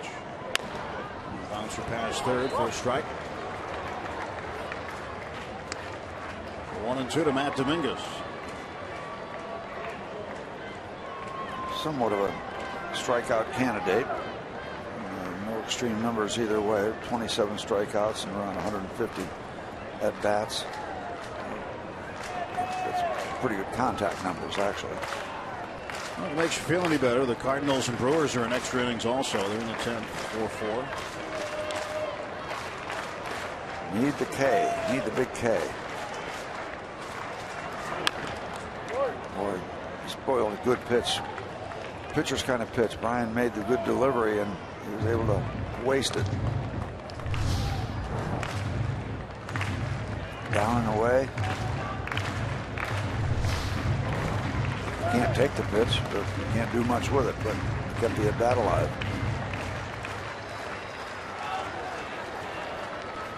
Now, do you go back out there again, or do you try to tie him up by coming back inside? Russell Martin's move will tell you. Ground ball to Walker. He comes to the plate. Martin with the tag. Oh, he called him safe. And the Astros take the lead 3-2.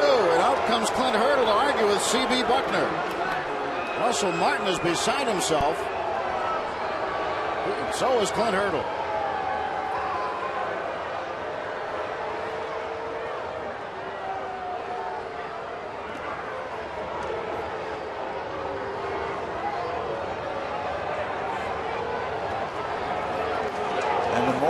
CB smiles, the hotter Clint's going to get. He's going to toss him.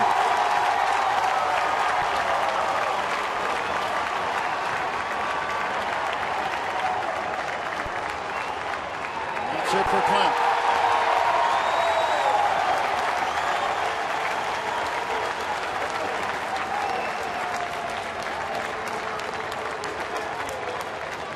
Castro scores from third on the fielder's choice. Dominguez with a run batted in. And it's a one-run Astros lead in the top of the 11th inning.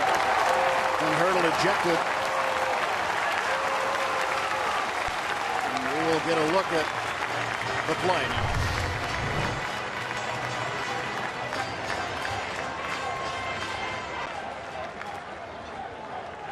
And they're saying that CB is saying he slid over the foot, and Russell was trying to block with that one leg, with that one foot. The left foot. Left foot. It looks like he slid over it.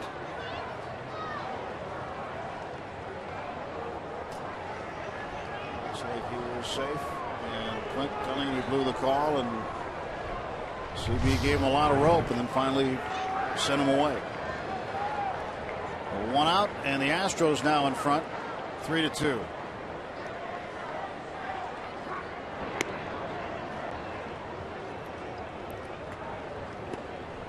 Dominguez is the runner at first base. Carlos Pena over at third.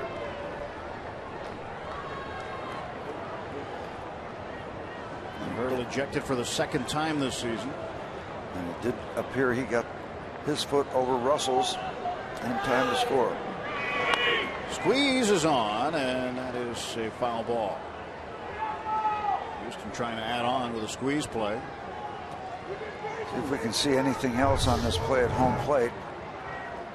The long version, you see the foot out, and you see that his foot comes right straight over Russell's.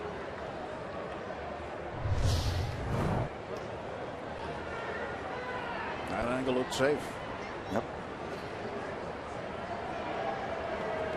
I had the feel, I wasn't sure, but the more that C.B. Buckner smiled at Clint, the hotter he got. You know, looked at that point where it was just a matter of time. Pitch out, nothing doing for the Astros.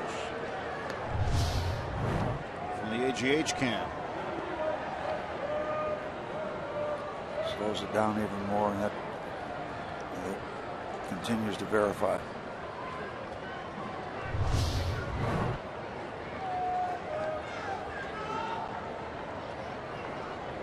Next year, Steve, we might be looking at an instant replay to determine safe or out. That's what I understand. The umpires are going to have Big Brother watching even more on videotape. Looks like that might happen. It's a strong possibility.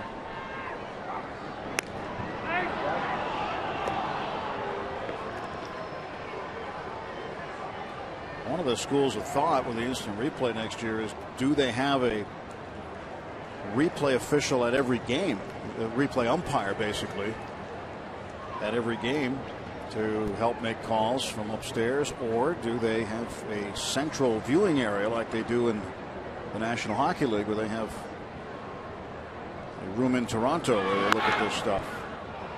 And there might have been a mix-up in signals there, as Pena was breaking to the plate as though there were a squeeze on, and Gonzalez swung full.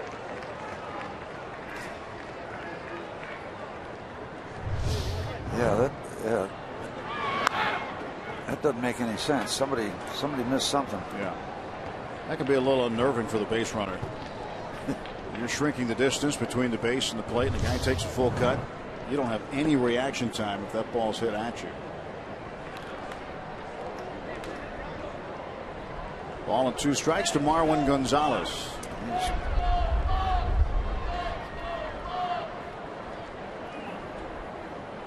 Ready for the 1-2. Ground ball to the right side. Sanchez comes to the plate, and this time Martin's got it blocked. And Pena is out.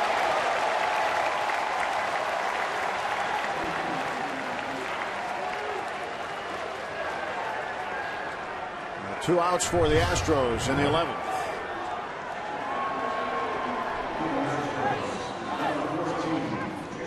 Damage control. Keep it this way. Give yourself a chance. Strong throw. Plenty of time to get the out at home plate.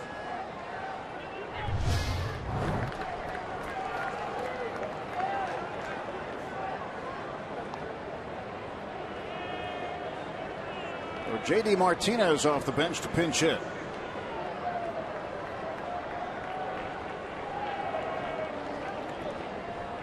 First and second, 2 men out. Astros with a run this inning.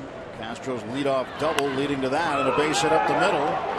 McCutchen charging, coming around third. The play is cut off. A run's going to score out of this. Gonzalez stays in the rundown, gives himself up. It's an RBI base hit from the pinch hitter J.D. Martinez.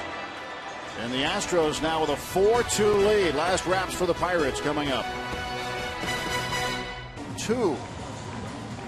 And the Pirates facing their former teammate Jose Veras. Veras trying to close this one out. He's got 5 saves and 7 opportunities this year.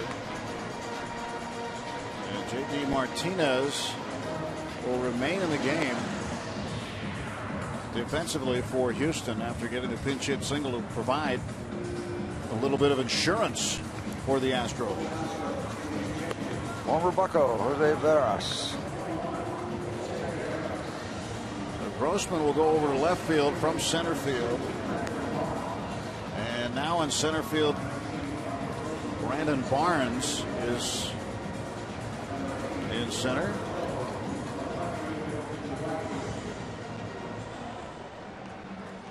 And Astros have the lead and a little insurance. Making it a tougher hill to climb. And Trevor Crowe in right field. So Martinez did not stay in. Crowe over to right. Here's Brandon Inge. Pirates need 2. 2 to extend the game and 3 to win it.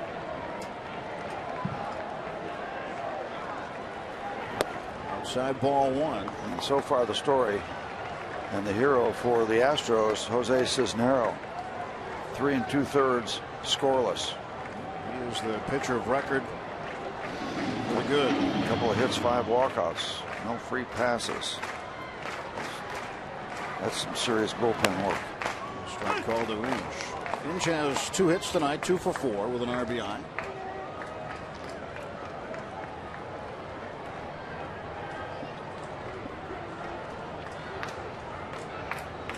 One ball and 1 strike.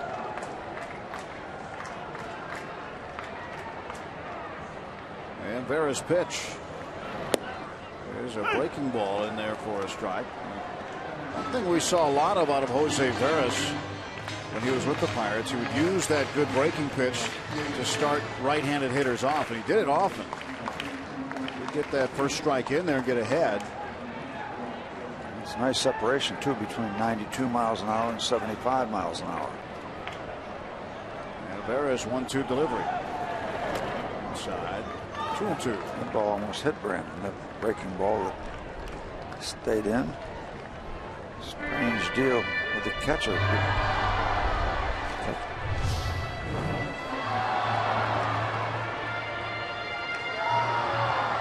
You see the not so much the curve side to side, but from top to bottom on the way down, the break from high to low.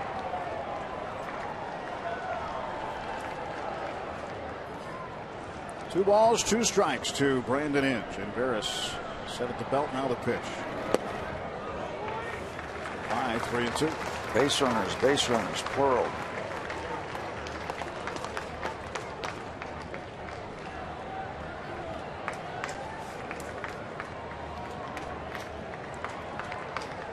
Walker on deck.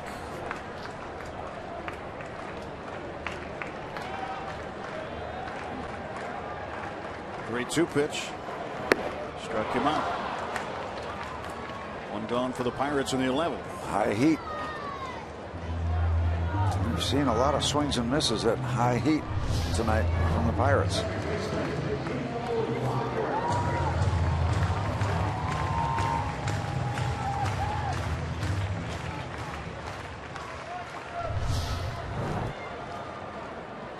Walker struck out his last time up. He is 0 for 4 tonight.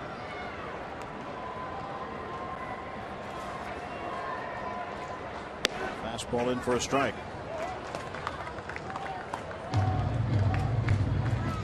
Astros have won 11 games. Veras has saved 5 of them.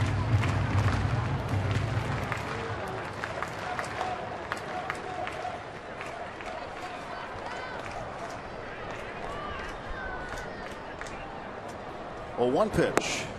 That's low. Milwaukee has scored a couple in the 10th inning. They have taken a 6-4 lead over St. Louis in St. Louis. Pedro Alvarez has a helmet on. Glad to see him get a base runner on. Pedro can change the game with 1 swing. And Walker bounces it to the first baseman, Pena. Toss to Veras covering, and the Pirates down to their final out.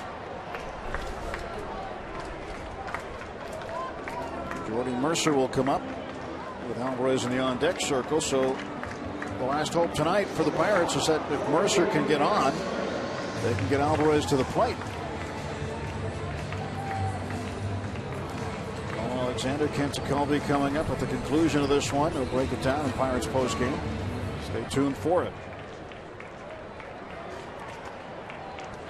Jordy's 1 for 4 tonight. Had a single in the 5th. Well, the Pirates had a great opportunity in this game in the 7th inning with the bases loaded.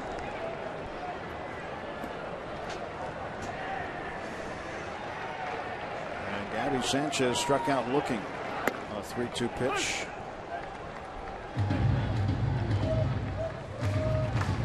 2 on and 1 out. And Snyder got him over but couldn't get him in. 0-1 to Mercer. Jordy takes outside, a ball and a strike.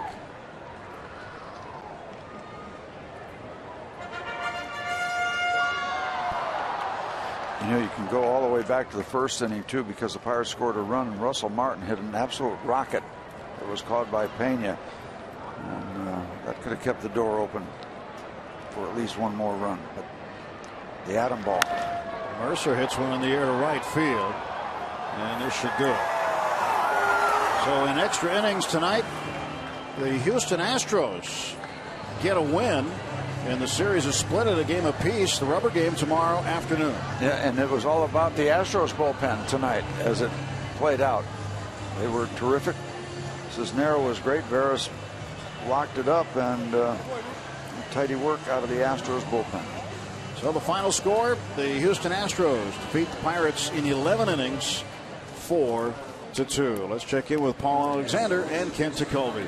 All right, Tim, thank you very much. And I think you tend to take things for granted when they always